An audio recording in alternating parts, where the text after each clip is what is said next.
നമുക്കൊക്കെ അറിയാം, നമുക്ക് അല്ലാഹു ഒരു കുഞ്ഞിനെ തരിക എന്ന് പറയുമ്പോൾ അത് ഒരു കുടുംബത്തിന്റെ ഏറ്റവും വലിയ സന്തോഷമാണ്. ഞാൻ ആ സംഭവം പറയുമ്പോൾ അതിന്റെ ആമുഖമായി ഒന്ന് രണ്ട് കാര്യങ്ങൾ പറയുമ്പോൾ നിങ്ങൾക്കത് കൃത്യമായി ബോധ്യപ്പെടും. നമ്മൾ വിഷയത്തിലേക്ക് തന്നെയാണ് വരുന്നത്. അല്ലാഹു പരിശുദ്ധ ഖുർആനിൽ ഒരു കുട്ടിയെ ഒരാൾക്ക് നൽകുന്നതിനെ കുറിച്ച് പറഞ്ഞ വാചകം സന്തോഷം അല്ലെങ്കിൽ സുവിശേഷം എന്നൊക്കെയാണ്. നമ്മളെപ്പോഴും കേൾക്കുന്ന, നമ്മളെപ്പോഴും അറിയുന്ന ഒരു ചരിത്രമാണ് ഇബ്രാഹിം നബി അലൈഹി സ്വലാത്തു വസ്സലാമിന്റെ ചരിത്രം. കുഞ്ഞില്ലാതെ വിഷമിച്ച് പ്രയാസപ്പെട്ട് പടച്ച റബ്ബിനോട് തേടിയ റബ്ബി ഹബ്ലി മിനസ് സാലിഹീൻ, അല്ലാഹുവേ എനിക്ക് നീ നല്ല ഒരു കുഞ്ഞിനെ തരണേ. അല്ലാഹു സുബ്ഹാനഹു വ തആല മറുപടി പറഞ്ഞത് ഫബശർനാഹു ബിഉലാമിൻ ഹലീം. ഫബശർനാഹു എന്നാണ്. തബ്ശീറിന്റെ പദം ഉപയോഗിച്ചുകൊണ്ടാണ് കുഞ്ഞുങ്ങളെ തന്ന ഭാഗത്തൊക്കെ പടച്ച റബ്ബ് പറഞ്ഞിട്ടുള്ളത്. ഫബശർനാഹു ബിഉലാമിൻ ഹലീം എന്ന. നിങ്ങൾ സക്കരിയ നബി അലൈഹി സ്വലാത്തു വസ്സലാമിന്റെ ചരിത്രം പഠിച്ചിട്ടുണ്ടാവും. ബൈത്തുൽ മുഖദ്ദസിൽ ബഹുമാനപ്പെട്ട ഒരു പരിപാലകനായി നിൽക്കുന്ന സമയത്ത് പ്രായമേറെയായിട്ടും കുഞ്ഞുങ്ങളൊന്നും ഉണ്ടായില്ല. ആ സന്ദർഭത്തിൽ ബഹുമാനപ്പെട്ടവർ പടച്ച റബ്ബിനോട് തേടിയല്ലോ. ഹുനാലിക ദഅ സക്കരിയ റബ്ബഹു റബ്ബി ഹബ്ലി മിൻ ലദുൻക ദുർരിയതൻ ത്വയ്യിബ ഇന്നക സമീഉദ് ദുആ. പടച്ചവനെ, നീ പ്രാർത്ഥന കേൾക്കുന്ന തമ്പുരാനാണ്, എനിക്കൊരു കുഞ്ഞിനെ തരണേ. മഹാനവർകൾ പ്രാർത്ഥിക്കുക. അല്ലാഹു സുബ്ഹാനഹു വ തആല നേരെ കുട്ടിയെ കൊടുത്ത വിവരം ബൈത്തുൽ മുഖദ്ദസിലെ മിഹ്റാബിൽ അദ്ദേഹം നിൽക്കുന്ന സമയത്ത് മലക്കുകളെ കൊണ്ട് അറിയിച്ചു കൊടുത്ത വാചകം പരിശുദ്ധ ഖുർആനിലുണ്ട്. ഫനാദതുൽ മലായിക വഹുവ ഖായിമുൻ യുസല്ലി ഫിൽ മിഹ്റാബ് അന്നല്ലാഹ യുബശ്ശിറുക ബിയഹ്യ മുസദ്ദിഖൻ ബികലിമത്തിൻ മിനല്ലാഹി സയ്യിദൻ വഹസൂറൻ വനബിയ്യൻ മിനസ് സാലിഹീൻ. ഒരു കുഞ്ഞിനെ തരുന്നുണ്ട്, കുട്ടിയുടെ പേര് ഇന്നതാണ് എന്നൊക്കെ പറഞ്ഞിട്ട് പറയാൻ തുടങ്ങിയത് എങ്ങനെ? അല്ലാഹു പറയാം ഫനാദതുൽ മലായിക വഹുവ ഖായിമുൻ യുസല്ലി ഫിൽ മിഹ്റാബ് അന്നല്ലാഹ യുബശ്ശിറുക ബിയഹ്യ. തബ്ശീറ, കുട്ടി ജനിക്കുക എന്ന് പറഞ്ഞാൽ വല്ലാത്ത സന്തോഷം. ഒരു കുടുംബത്തിൽ ഒരു കുട്ടി ജനിക്കുക എന്ന് പറഞ്ഞാൽ വല്ലാത്ത സന്തോഷം. ഈ സന്തോഷം കിട്ടി ആ മിഹ്റാബിൽ വന്ന് ദ്വാരക്കാൻ വേണ്ടി പലരും ബൈത്തുൽ മുഖദ്ദസ് യാത്രയിൽ കൂടെ പോരാറുണ്ട്. ആ മിഹ്റാബ് അതുപോലെ ഇപ്പോഴും അങ്ങനെ തന്നെ ഉണ്ട്. അക്സ ഖദീമിൽ രണ്ട് ഭാഗമായിട്ടാണ് ബൈത്തുൽ മുഖദ്ദസ് ഇപ്പോഴും നിൽക്കുന്നത്. പഴയ അക്സ ഭൂമിക്കടിയിലും അക്സ ജദീദ് ഭൂമിക്ക് മുകളിലും. ആര് പോയാലും അത് ഇപ്പോഴും കൃത്യമായിട്ട് കാണാൻ പറ്റും. അപ്പൊ നിങ്ങൾ മനസ്സിലാക്കേണ്ട ഏറ്റവും പ്രധാനപ്പെട്ട കാര്യം, ഈ തബ്ശീറിന്റെ പദം ഉപയോഗിച്ച് പറഞ്ഞു എന്ന് പറഞ്ഞാൽ നമുക്കൊരു കുട്ടി ജനിക്കുന്നത് വലിയ സന്തോഷം. ഞാൻ പറയുന്ന വിഷയത്തിലേക്കാണ് ഇനി വരുന്നത്. പരിശുദ്ധമായ ഹജ്ജ് കർമ്മത്തിന് എൻ്റെ കൂടെ യാത്ര ചെയ്ത ഒന്നിലധികം ദമ്പതികളുടെ ആഗ്രഹം ഒരു കുഞ്ഞ് ജനിക്കുക എന്നുള്ളതാണ്. ചികിത്സിച്ച് മടുത്ത് 15-20 കൊല്ലമായിട്ടും കുഞ്ഞുങ്ങളില്ലാത്ത പാവപ്പെട്ട കുടുംബത്തിൽപ്പെട്ട ആ ദമ്പതികൾ എങ്ങനെയൊക്കെയോ വിറ്റുപെറുക്കി പണമുണ്ടാക്കി ഹജ്ജിന് പോകുന്നത് എൻ്റെ അനുഭവത്തിലുണ്ട്. അവർക്ക് ഹജ്ജ് നിർബന്ധമില്ല, കാരണം സാമ്പത്തിക ശേഷിയില്ല. പക്ഷെ എങ്കിലും അവർ ഹജ്ജിന് പോകുന്നത് എന്തിനാ? പരിശുദ്ധ കഅബയുടെ സമീപത്ത് വന്നൊന്ന് ദുആ ചെയ്തിട്ട്, അതുപോലെ തന്നെ അറഫയിലൊന്ന് ദുആ ചെയ്തിട്ടെങ്കിലും ഒരു കുട്ടി ഉണ്ടായി കിട്ടിയാൽ, വീട് വേണമെങ്കിൽ വിറ്റിട്ട് പോകാം എന്ന് പറഞ്ഞ ആളുകളുണ്ട്. എനിക്ക് ഓർമ്മയുണ്ട്.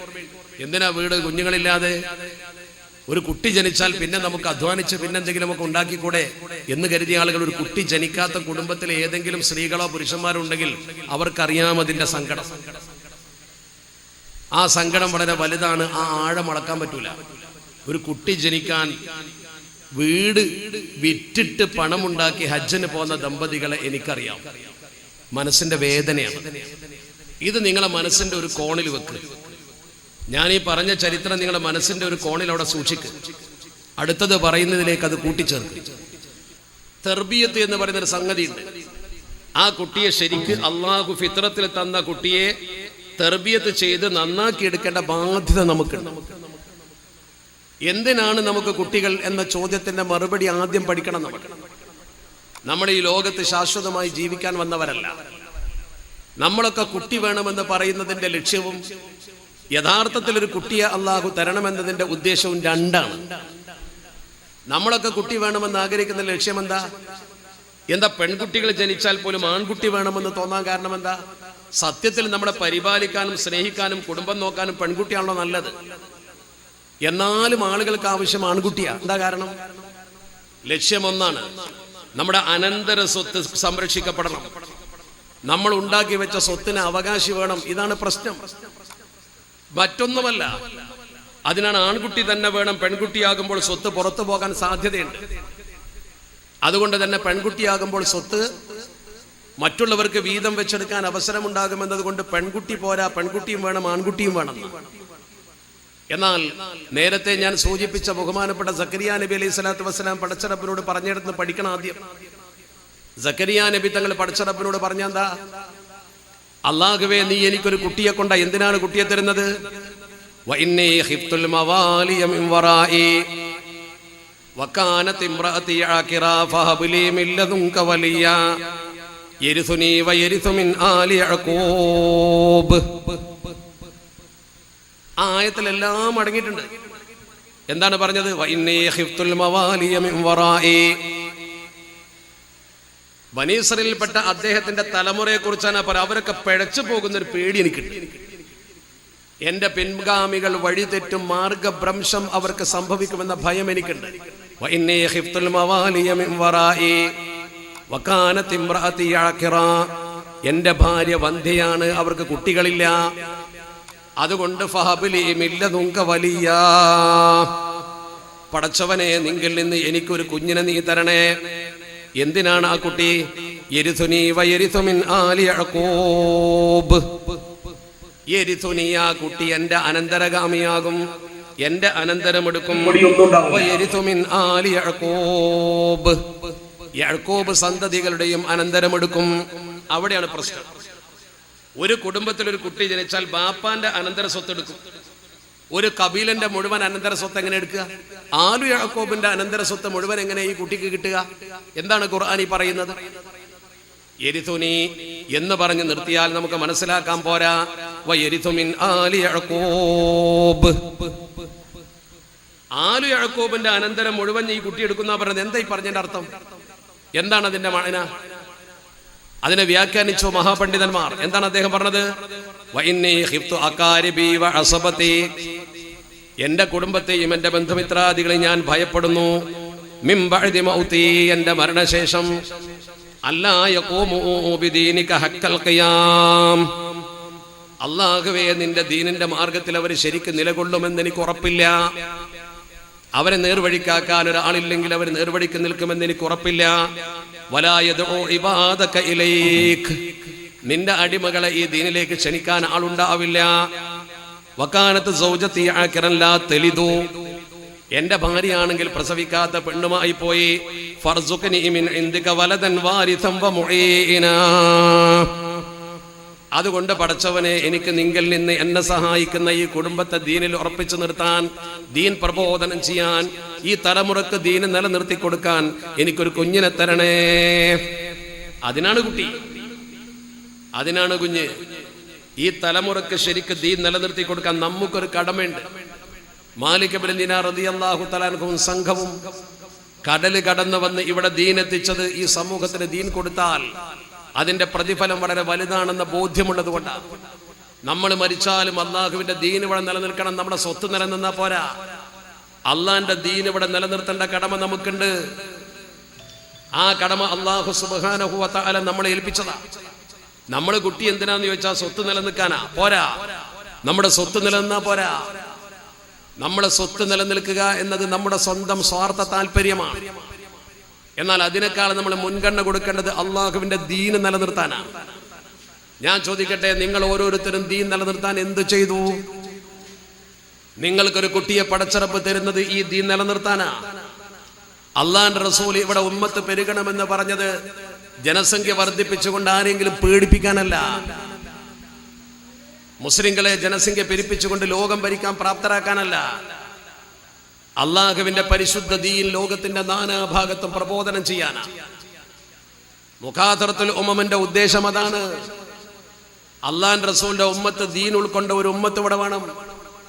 അതിനാണ് ഇബ്രാഹിം നബി അലൈഹി സ്വലാത്തു വസ്സലാം മക്കത്ത് വെച്ച് പ്രാർത്ഥിച്ചത്, റബ്ബനാ വജ്അൽനാ മുസ്ലിമൈനി ലക് വമിൻ ദുർരിയത്തിനാ ഉമ്മത്തൻ മുസ്ലിമത്തൻ ലക് റബ്ബനാ വജഅൽനാ മുസ്ലിമീന ലക്. പടച്ചവനെ, എന്നെയും എൻ്റെ മകനെയും നീ നിന്നെ അനുസരിക്കുന്നവരാക്കണം. പോരാ, എന്റെയും എൻ്റെ മകന്റെയും ഇസ്ലാം പോരാ. വമിൻ ദുർരിയത്തിനാ ഉമ്മത്തൻ മുസ്ലിമത്തൻ ലക്.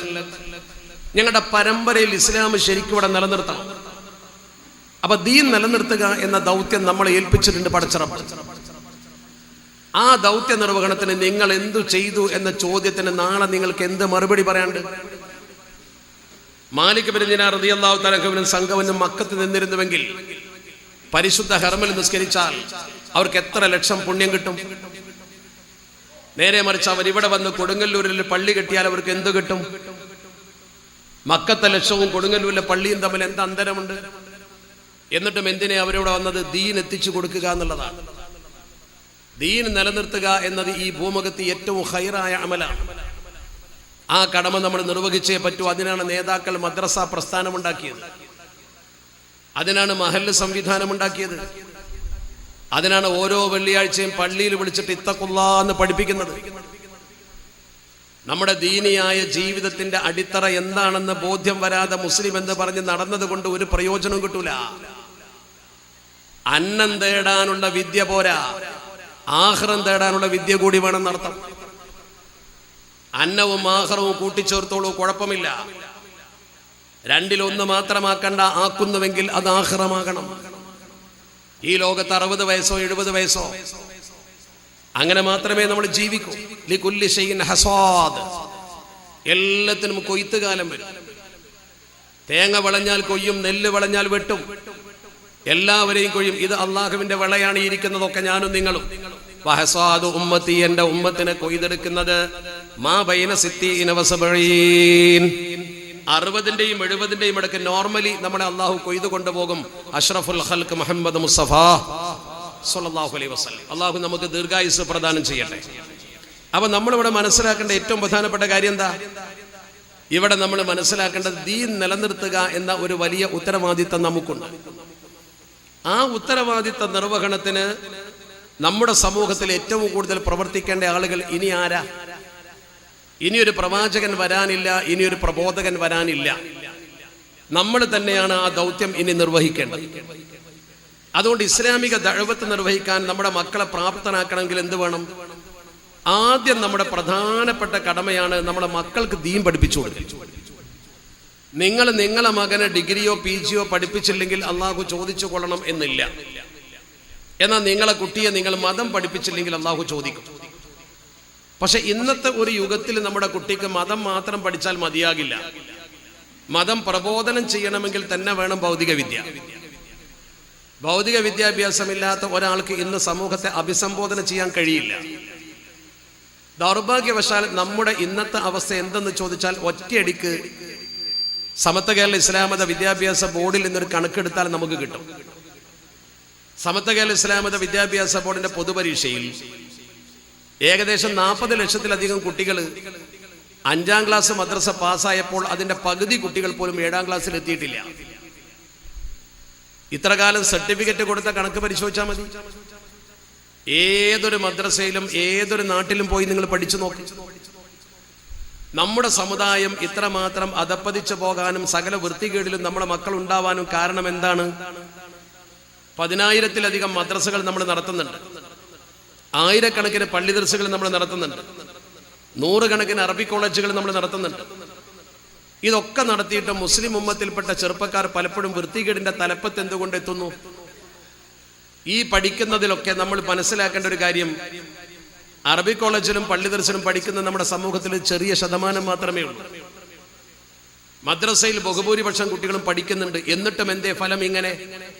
അതിന്റെ കാരണം ഏത് മദ്രസയിൽ നിങ്ങളൊന്ന് വിസിറ്റ് ചെയ്ത് പരിശോധിച്ചാലും നിങ്ങൾക്ക് ബോധ്യം വരും. 1ാം ക്ലാസ്സിൽ 50 കുട്ടിയുണ്ടെങ്കിൽ ഏതാണ്ട് 5ാം ക്ലാസ് വരെ മാത്രമേ ആ 50 കുട്ടികൾ നിലനിൽക്കുകയുള്ളൂ. 5ാം ക്ലാസ് കഴിഞ്ഞ് മുകളിലേക്ക് പോകുന്തോറും കുട്ടികൾ ഇങ്ങനെ ഡ്രോപ്പ് ഔട്ടായി പോകും. കുട്ടികൾ ഇങ്ങനെ കൊഴിഞ്ഞു പോകുമെന്ന് മാത്രമല്ല, ഈ കുട്ടികൾ ചെയ്യുന്ന എന്താണ്? 7ാം ക്ലാസ് വരുമ്പോൾ ഒരു 30 കുട്ടികൾ ഉണ്ടാകും, 20 പോയിട്ടുണ്ടാവും. 8ൽ വരുമ്പോഴേക്ക് പിന്നെയും 10 പോകും. 50 കുട്ടികൾ 1ാം ക്ലാസ്സിലുണ്ടെങ്കിൽ 10ാം ക്ലാസ്സിൽ 5 കുട്ടികളെ ഉണ്ടാവും. ഈ ഒരു ആവറേജ് കണക്ക് കേരളത്തിലെ എല്ലാ മദ്രസയിലും പോയി നിങ്ങൾ പരിശോധിച്ചിട്ട് പറ, ഞാൻ അന്വേഷിച്ചതാണ്. ഇതിന് കുട്ടികൾ പറയുന്ന ഒരു കാരണമുണ്ട്, രക്ഷിതാക്കൾ അതിന് മൂളി കൊടുക്കുന്നുമുണ്ട്. എന്താണ് കുട്ടികൾ ഇങ്ങനെ ഡ്രോപ്പ് ഔട്ട് ആവാൻ കാരണം? നമ്മുടെ കുട്ടികൾ മദ്രസയിൽ 5ാം ക്ലാസ് കഴിഞ്ഞ് 6 അല്ലെങ്കിൽ 7 എത്തുമ്പോഴേക്കും 7ാം ക്ലാസ് പരീക്ഷ എഴുതി കഴിഞ്ഞാൽ കുട്ടികളൊക്കെ രക്ഷിതാക്കളോട് പറയും, ഇനി SSLCക്ക് A+ കിട്ടണമെങ്കിൽ മദ്രസയും സ്കൂളും കൂടി ഒരുമിച്ച് നടക്കാൻ പറ്റില്ല. കുട്ടിയുടെ മനസ്സിൽ അങ്ങനെ ആരോ ഒരു ഭീതി ഫീഡ് ചെയ്തിട്ടുണ്ട്. ഈ കാര്യം കുട്ടി വന്ന് നമ്മുടെ വീട്ടിൽ പറയുന്നതോടുകൂടി ഉപ്പയും ഉമ്മയും അതിനെ സപ്പോർട്ട് ചെയ്തുകൊണ്ട് കുട്ടിക്ക് ദീൻ പഠിച്ചില്ലെങ്കിലും A+ നഷ്ടപ്പെടാൻ പാടില്ലല്ലോ. അതുകൊണ്ട് A+ SSLCക്ക് കിട്ടാൻ വേണ്ടി 7ാം ക്ലാസ്സിൽ വെച്ച് സർട്ടിഫിക്കറ്റോടുകൂടി മദ്രസ നിർത്തുകയാണ് ബഹുഭൂരിപക്ഷം.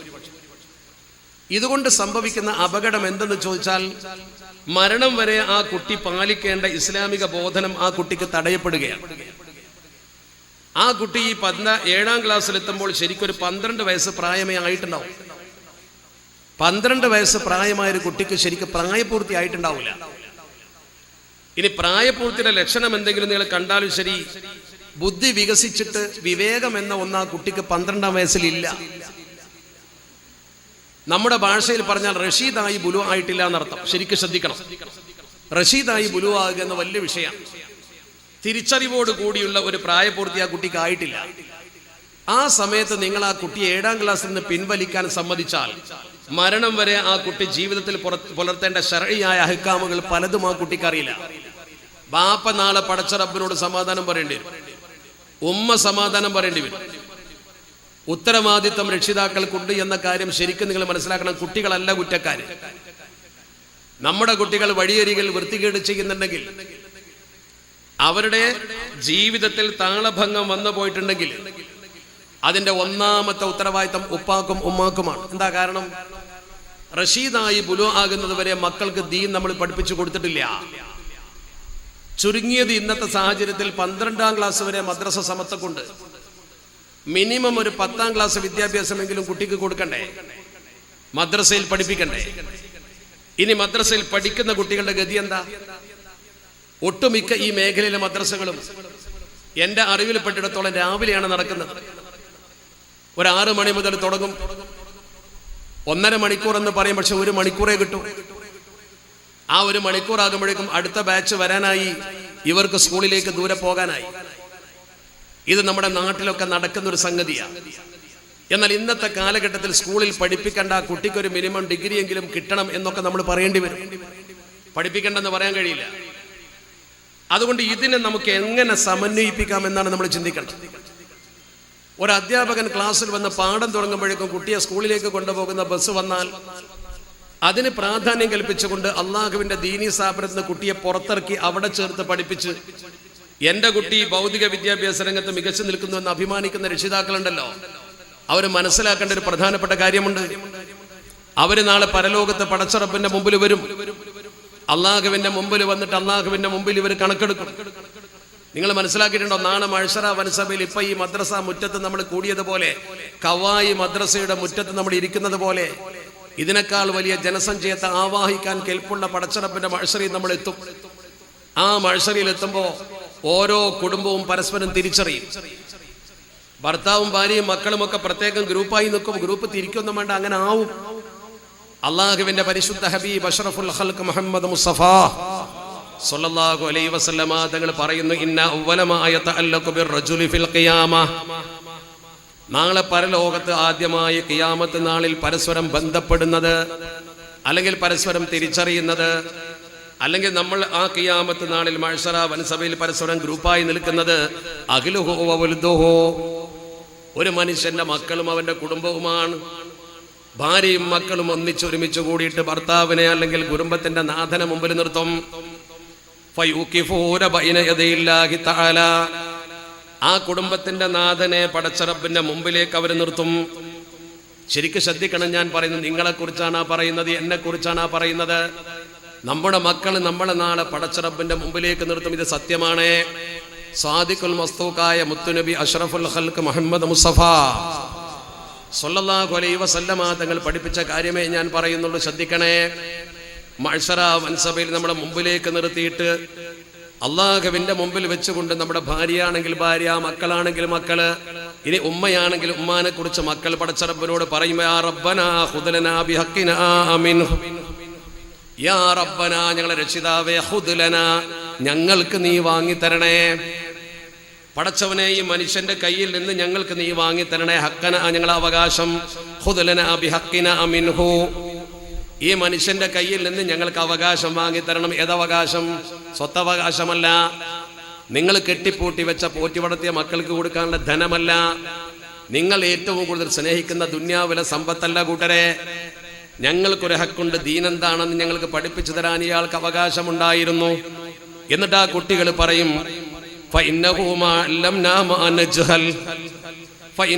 ഈ മനുഷ്യന്മാൻ അല്ലംന ഇയാൾ ഞങ്ങളെ പഠിപ്പിച്ചു തന്നിട്ടില്ല, ഇയാൾ ഞങ്ങൾക്ക് പഠിപ്പിച്ചു തന്നിട്ടില്ല, മാ നജ്ഹലു ഞങ്ങൾക്ക് അറിവില്ലാത്ത കാര്യം, ഞങ്ങൾക്കറിവില്ലാത്ത ദീനിന്റെ കാര്യം ഇയാൾ ഞങ്ങളെ പഠിപ്പിച്ചില്ല. ഇയാൾ ഞങ്ങളെ പെട്ടെന്ന് ഭൗതിക വിദ്യ നേടി, ഒരു തൊഴിൽ നേടി, അതുവഴി സമ്പാദ്യമുണ്ടാക്കുന്ന പണിക്ക് വിട്ടയാളാണ്. ഈ മനുഷ്യൻ ഞങ്ങൾക്ക് ദീന് ശരിക്ക് പഠിപ്പിച്ചു തന്നിട്ടില്ല.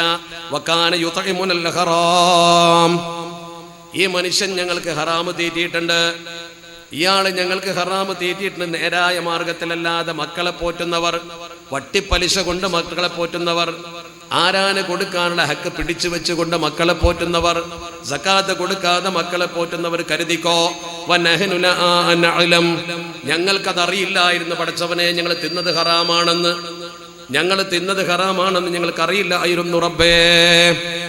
ഈ മക്കള് പറയാം. അപ്പൊ ഈ മക്കള് പറയുന്ന രണ്ട് കാര്യത്തിൽ ഒന്നെന്താ?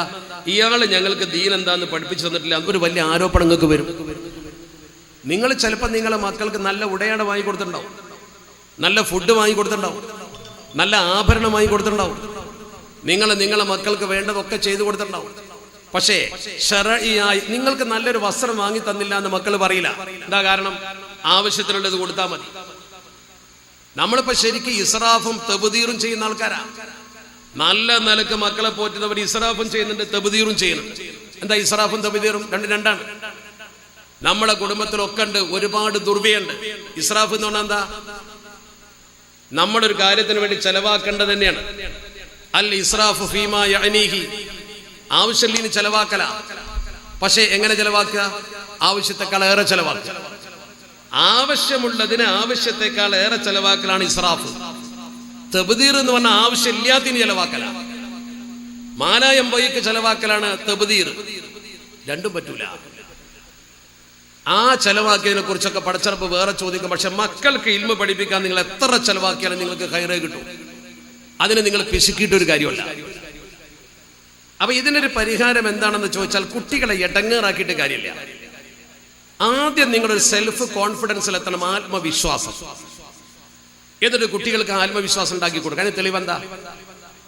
സമത്വ കേരള ഇസ്ലാമത വിദ്യാഭ്യാസ ബോർഡിന്റെ ഇന്ന് വരെയുള്ള 10ാം class, 12ാം class, 5ാം class, 7ാം class result ഒന്ന് പഠിക്കുക. നിങ്ങൾ ചേളാരിയിൽ വരികയാണെങ്കിൽ ഞാനത് ഏറ്റെടുത്ത് ചെയ്തു തരാം. ഇക്കഴിഞ്ഞ പരീക്ഷയിൽ ടോപ്പ് പ്ലസ് കിട്ടിയ കുട്ടികൾ, അതിന്റെ മുന്നേ റാങ്ക് കൊടുക്കുന്ന കാലത്ത് റാങ്ക് കിട്ടിയ കുട്ടികൾ, ഈ കുട്ടികളുടെ ഫോൺ നമ്പറും രക്ഷിതാക്കളുടെ വിവരമൊക്കെ ഉണ്ടാവുമല്ലോ. ഇനി ഇൻഷാ അല്ലാഹ് അടുത്ത വർഷം 10ാം ക്ലാസ്സും 12ാം ക്ലാസ്സും ഒക്കെ പരീക്ഷ എഴുതിയ കുട്ടികളുടെ റിസൾട്ട് വരുമ്പോൾ ഒന്ന് ശ്രദ്ധിക്കുക.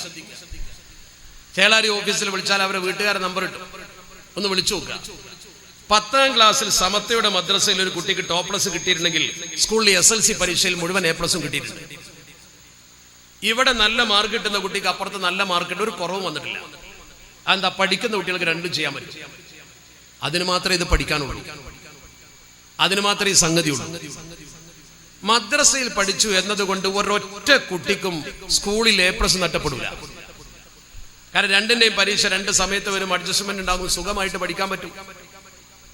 ഒരു ദീനിയായ ബോധന പരീക്ഷ പാസ്സാവുന്നതിനേക്കാളേറെ ഒരു ഗുരുനാഥന്റെ മുമ്പിൽ ഇരുന്ന് ദീൻ എന്താന്ന് കുട്ടികൾ മെച്ചുറായ സമയത്ത് പഠിക്കുക എന്നുള്ളതാണ് നമ്മുടെ ലക്ഷ്യം. അവിടെ ആദ്യം നിങ്ങൾ ഫസ്റ്റ് സ്റ്റെപ്പ് ചെയ്യേണ്ടത് കുട്ടികൾക്ക് ഒരു ആത്മവിശ്വാസം കൊടുക്കാം. മോനെ ഒരു നിലക്കും 10ാം ക്ലാസ് മദ്രസയിൽ പോയി എന്നതുകൊണ്ട് ഒരിക്കലും സ്കൂളിൽ A+ നഷ്ടപ്പെടില്ല. ഒരു പേടിയും പേടിക്കണ്ട, അങ്ങനെ സംഭവമില്ല. കുട്ടിയെ മോട്ടിവേറ്റ് ചെയ്യുക, പേടിപ്പിക്കല്ല ചെയ്യുക. രണ്ടും ശരിക്ക് പഠിക്കാൻ പറ്റും. രണ്ടും ശരിക്ക് പഠിച്ചാൽ രണ്ട് സ്ഥലത്ത് മാർക്ക് കിട്ടും. പരീക്ഷ വരുന്ന സമയത്ത് ചില്ലറ അഡ്ജസ്റ്റ്മെന്റുകളൊക്കെ ഉണ്ടാവും.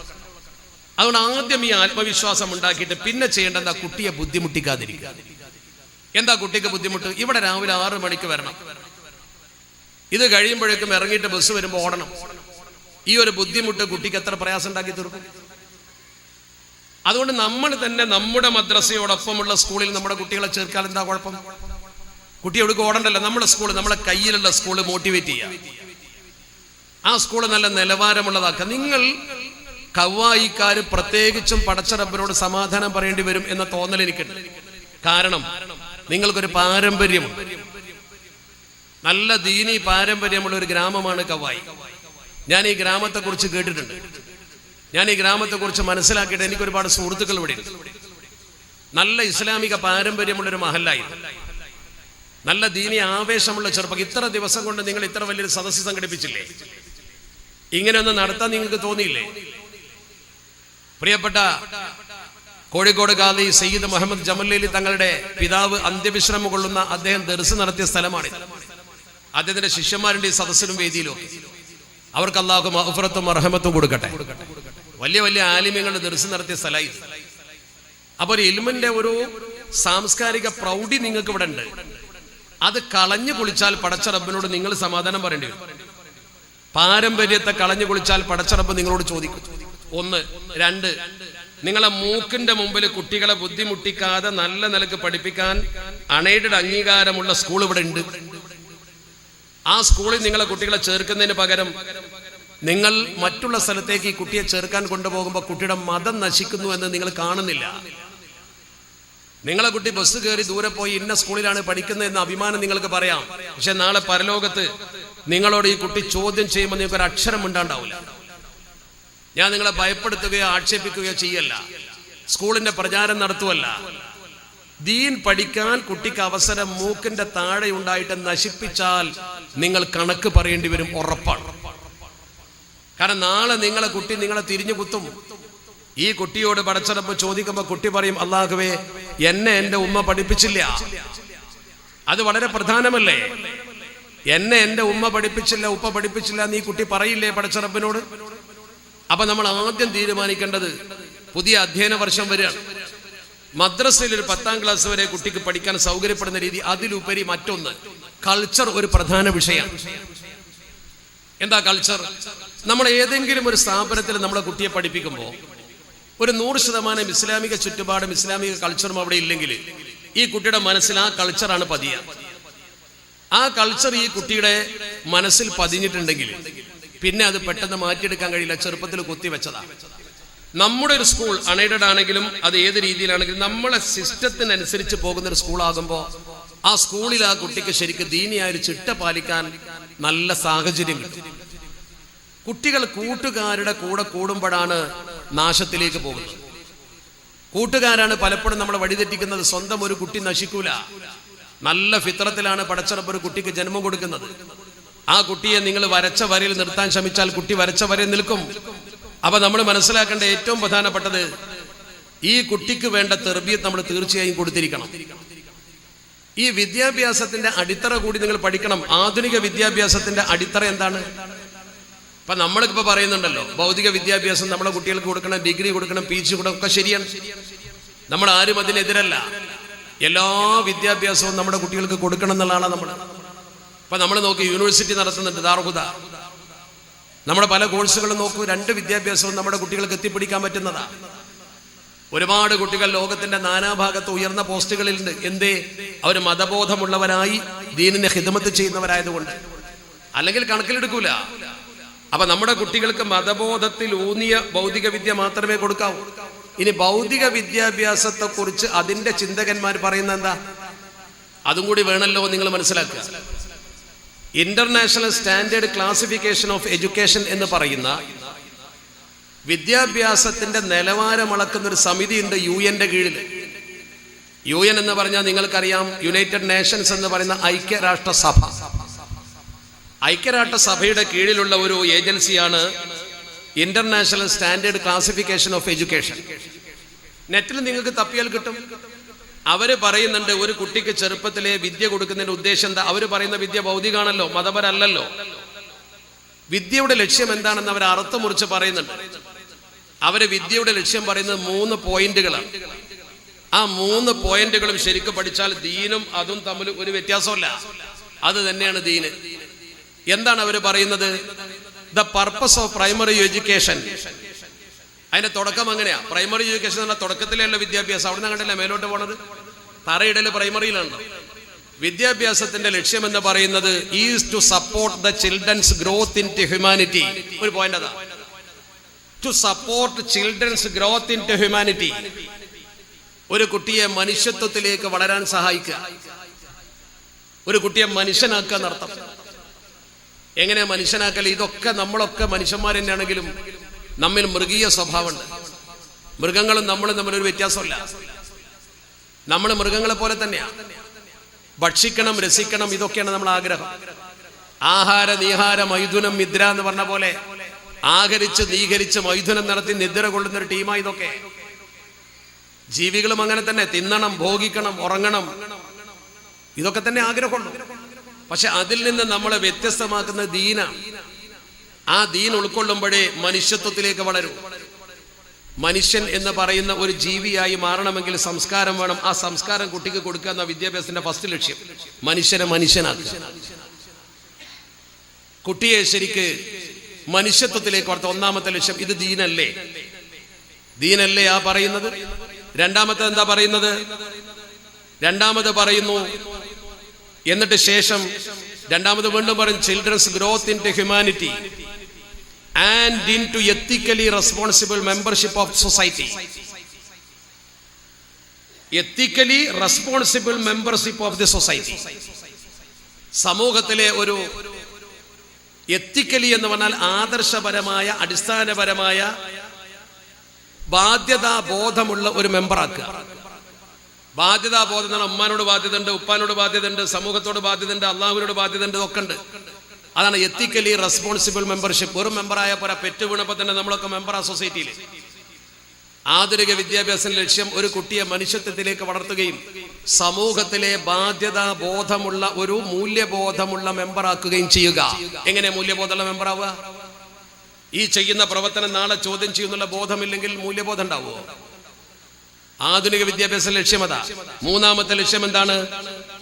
And to provide them knowledge and skill needed in life.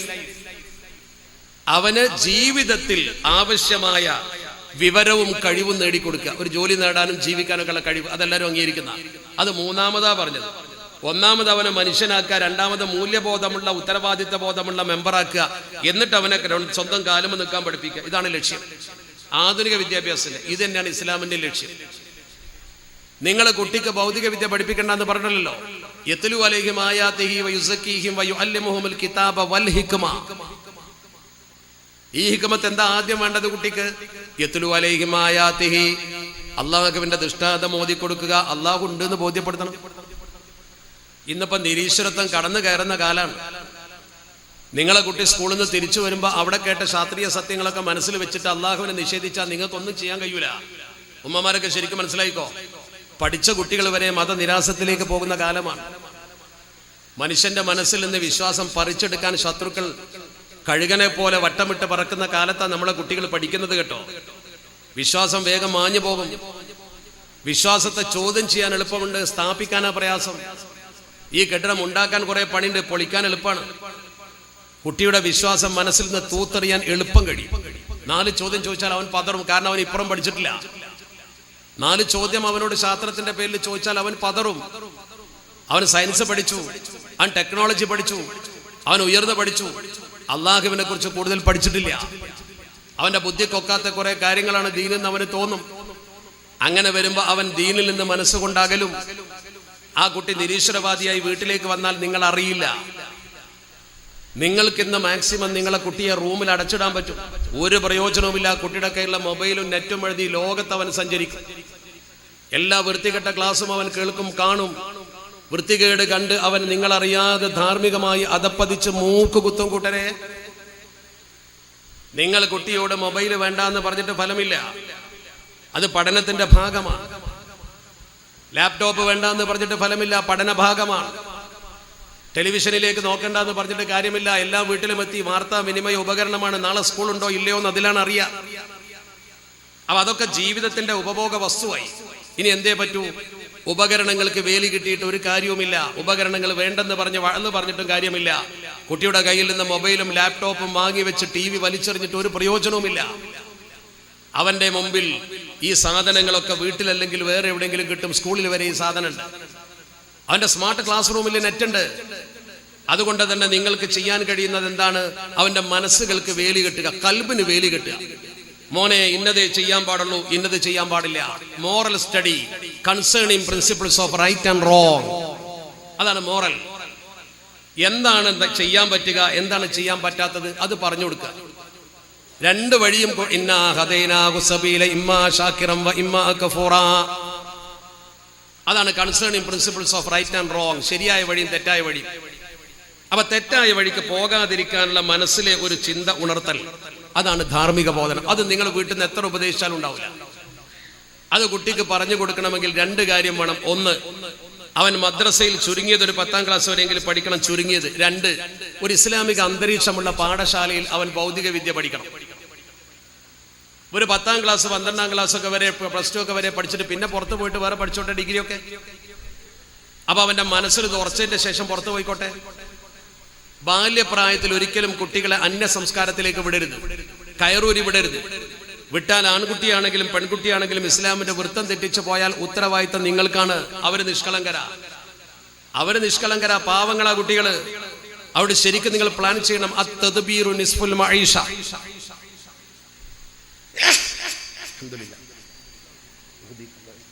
Planning ജീവിതത്തിന്റെ പകുതിയാണ്.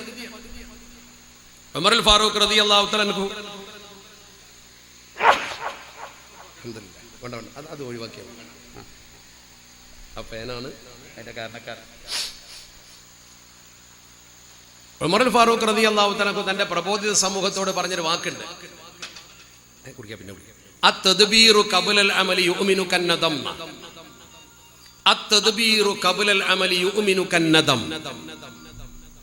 നിങ്ങൾ ശരിക്കും പ്ലാൻ ചെയ്താൽ നിങ്ങൾക്ക് ഭാവിയിൽ ഖേദിക്കേണ്ടി വരില്ല. ശരിക്കും പ്ലാൻ ചെയ്യാൻ. നിങ്ങൾ എങ്ങനെ പ്ലാൻ? ഇപ്പൊ തന്നെ പ്ലാൻ ചെയ്യും. ഇവിടെ ഇരുന്ന് പ്ലാൻ ചെയ്യാം. നമുക്ക് വരാൻ പോകുന്നത് ആലോചിച്ചാൽ കുട്ടികൾ വഴിമാറുന്നുണ്ടെന്നുള്ളത് ശരിയാണ്. ഇന്നത്തെ പഴയ പോലെയല്ല കുട്ടികൾ. പണ്ട് നമുക്ക് ഇതിന്റെ ഒന്നും ആവശ്യമില്ല. എന്താ കാരണം? ഒരു 5ാം ക്ലാസ് മദ്രസയിലും മതി. അതിന്റെ കാരണം എന്താ? ആ കുട്ടി മദ്രസയിൽ കേൾക്കുന്നതും വീട്ടിൽ കാണുന്നതും സാഹചര്യം ഒക്കെ ദീന, ചുറ്റുവട്ടത്തൊക്കെ ദീന. നല്ല സൂഫിയാക്കളായ മനുഷ്യന്മാര്, സത്യസന്ധരായ ആളുകൾ, കാരണവന്മാര്.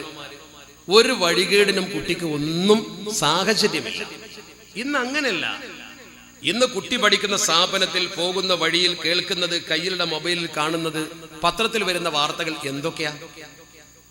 ഏത് ദിവസം ബലാത്സംഗ കേസുകൾ, ആത്മഹത്യാ കേസുകൾ, എന്തൊക്കെ. ഇപ്പൊ അടുത്ത ദിവസം ഒരു കുട്ടി ആത്മഹത്യ ചെയ്ത് പത്രത്തിൽ വായിച്ചു. ഒരു കുട്ടി ആത്മഹത്യ ചെയ്തു, ഒരു പെൺകുട്ടി. എന്താ സംഭവം?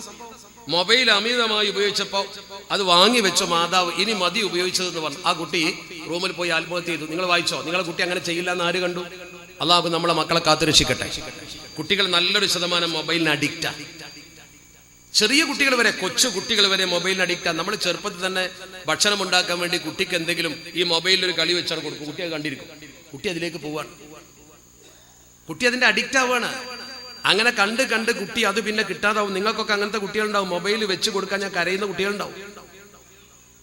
മൊബൈല് കുട്ടികൾക്ക് ഓണാക്കി വെച്ച് പാട്ടോ കൂത്തോ കാർട്ടൂണോ കാണിച്ചു കൊടുത്താൽ മാത്രം നിൽക്കുന്ന കുട്ടികളുണ്ടാവും. അതൊക്കെ ഒരു നിയന്ത്രിത സമയത്താവാ. കുട്ടി കരയുമ്പോഴൊക്കെ അത് കൊടുത്ത് പഠിപ്പിക്കണ്ട. നമ്മൾ ലാഭം നോക്കണ്ട. ചെറുപ്പം മുതൽ ഈ സംവിധാനത്തെ ഒന്ന് ശ്രദ്ധിച്ചില്ലെങ്കിൽ അപകടം വരും. ഒരാഴ്ച മുമ്പ് ഒരു കുട്ടി ആത്മഹത്യ ചെയ്തത് പത്രത്തിൽ വന്ന പെട്ടിക്കോളം വാർത്ത ഞാൻ വെട്ടിവെച്ചിട്ടുണ്ട്. മാതാവ് പറഞ്ഞു മൊബൈൽ ഉപയോഗിച്ചത് മതി, വാങ്ങി വെച്ചു. കുട്ടി കയറി ആത്മഹത്യ ചെയ്തു. ഈ ഒരു യുഗത്തിലേക്ക് സമൂഹം പോവുകയാണ്.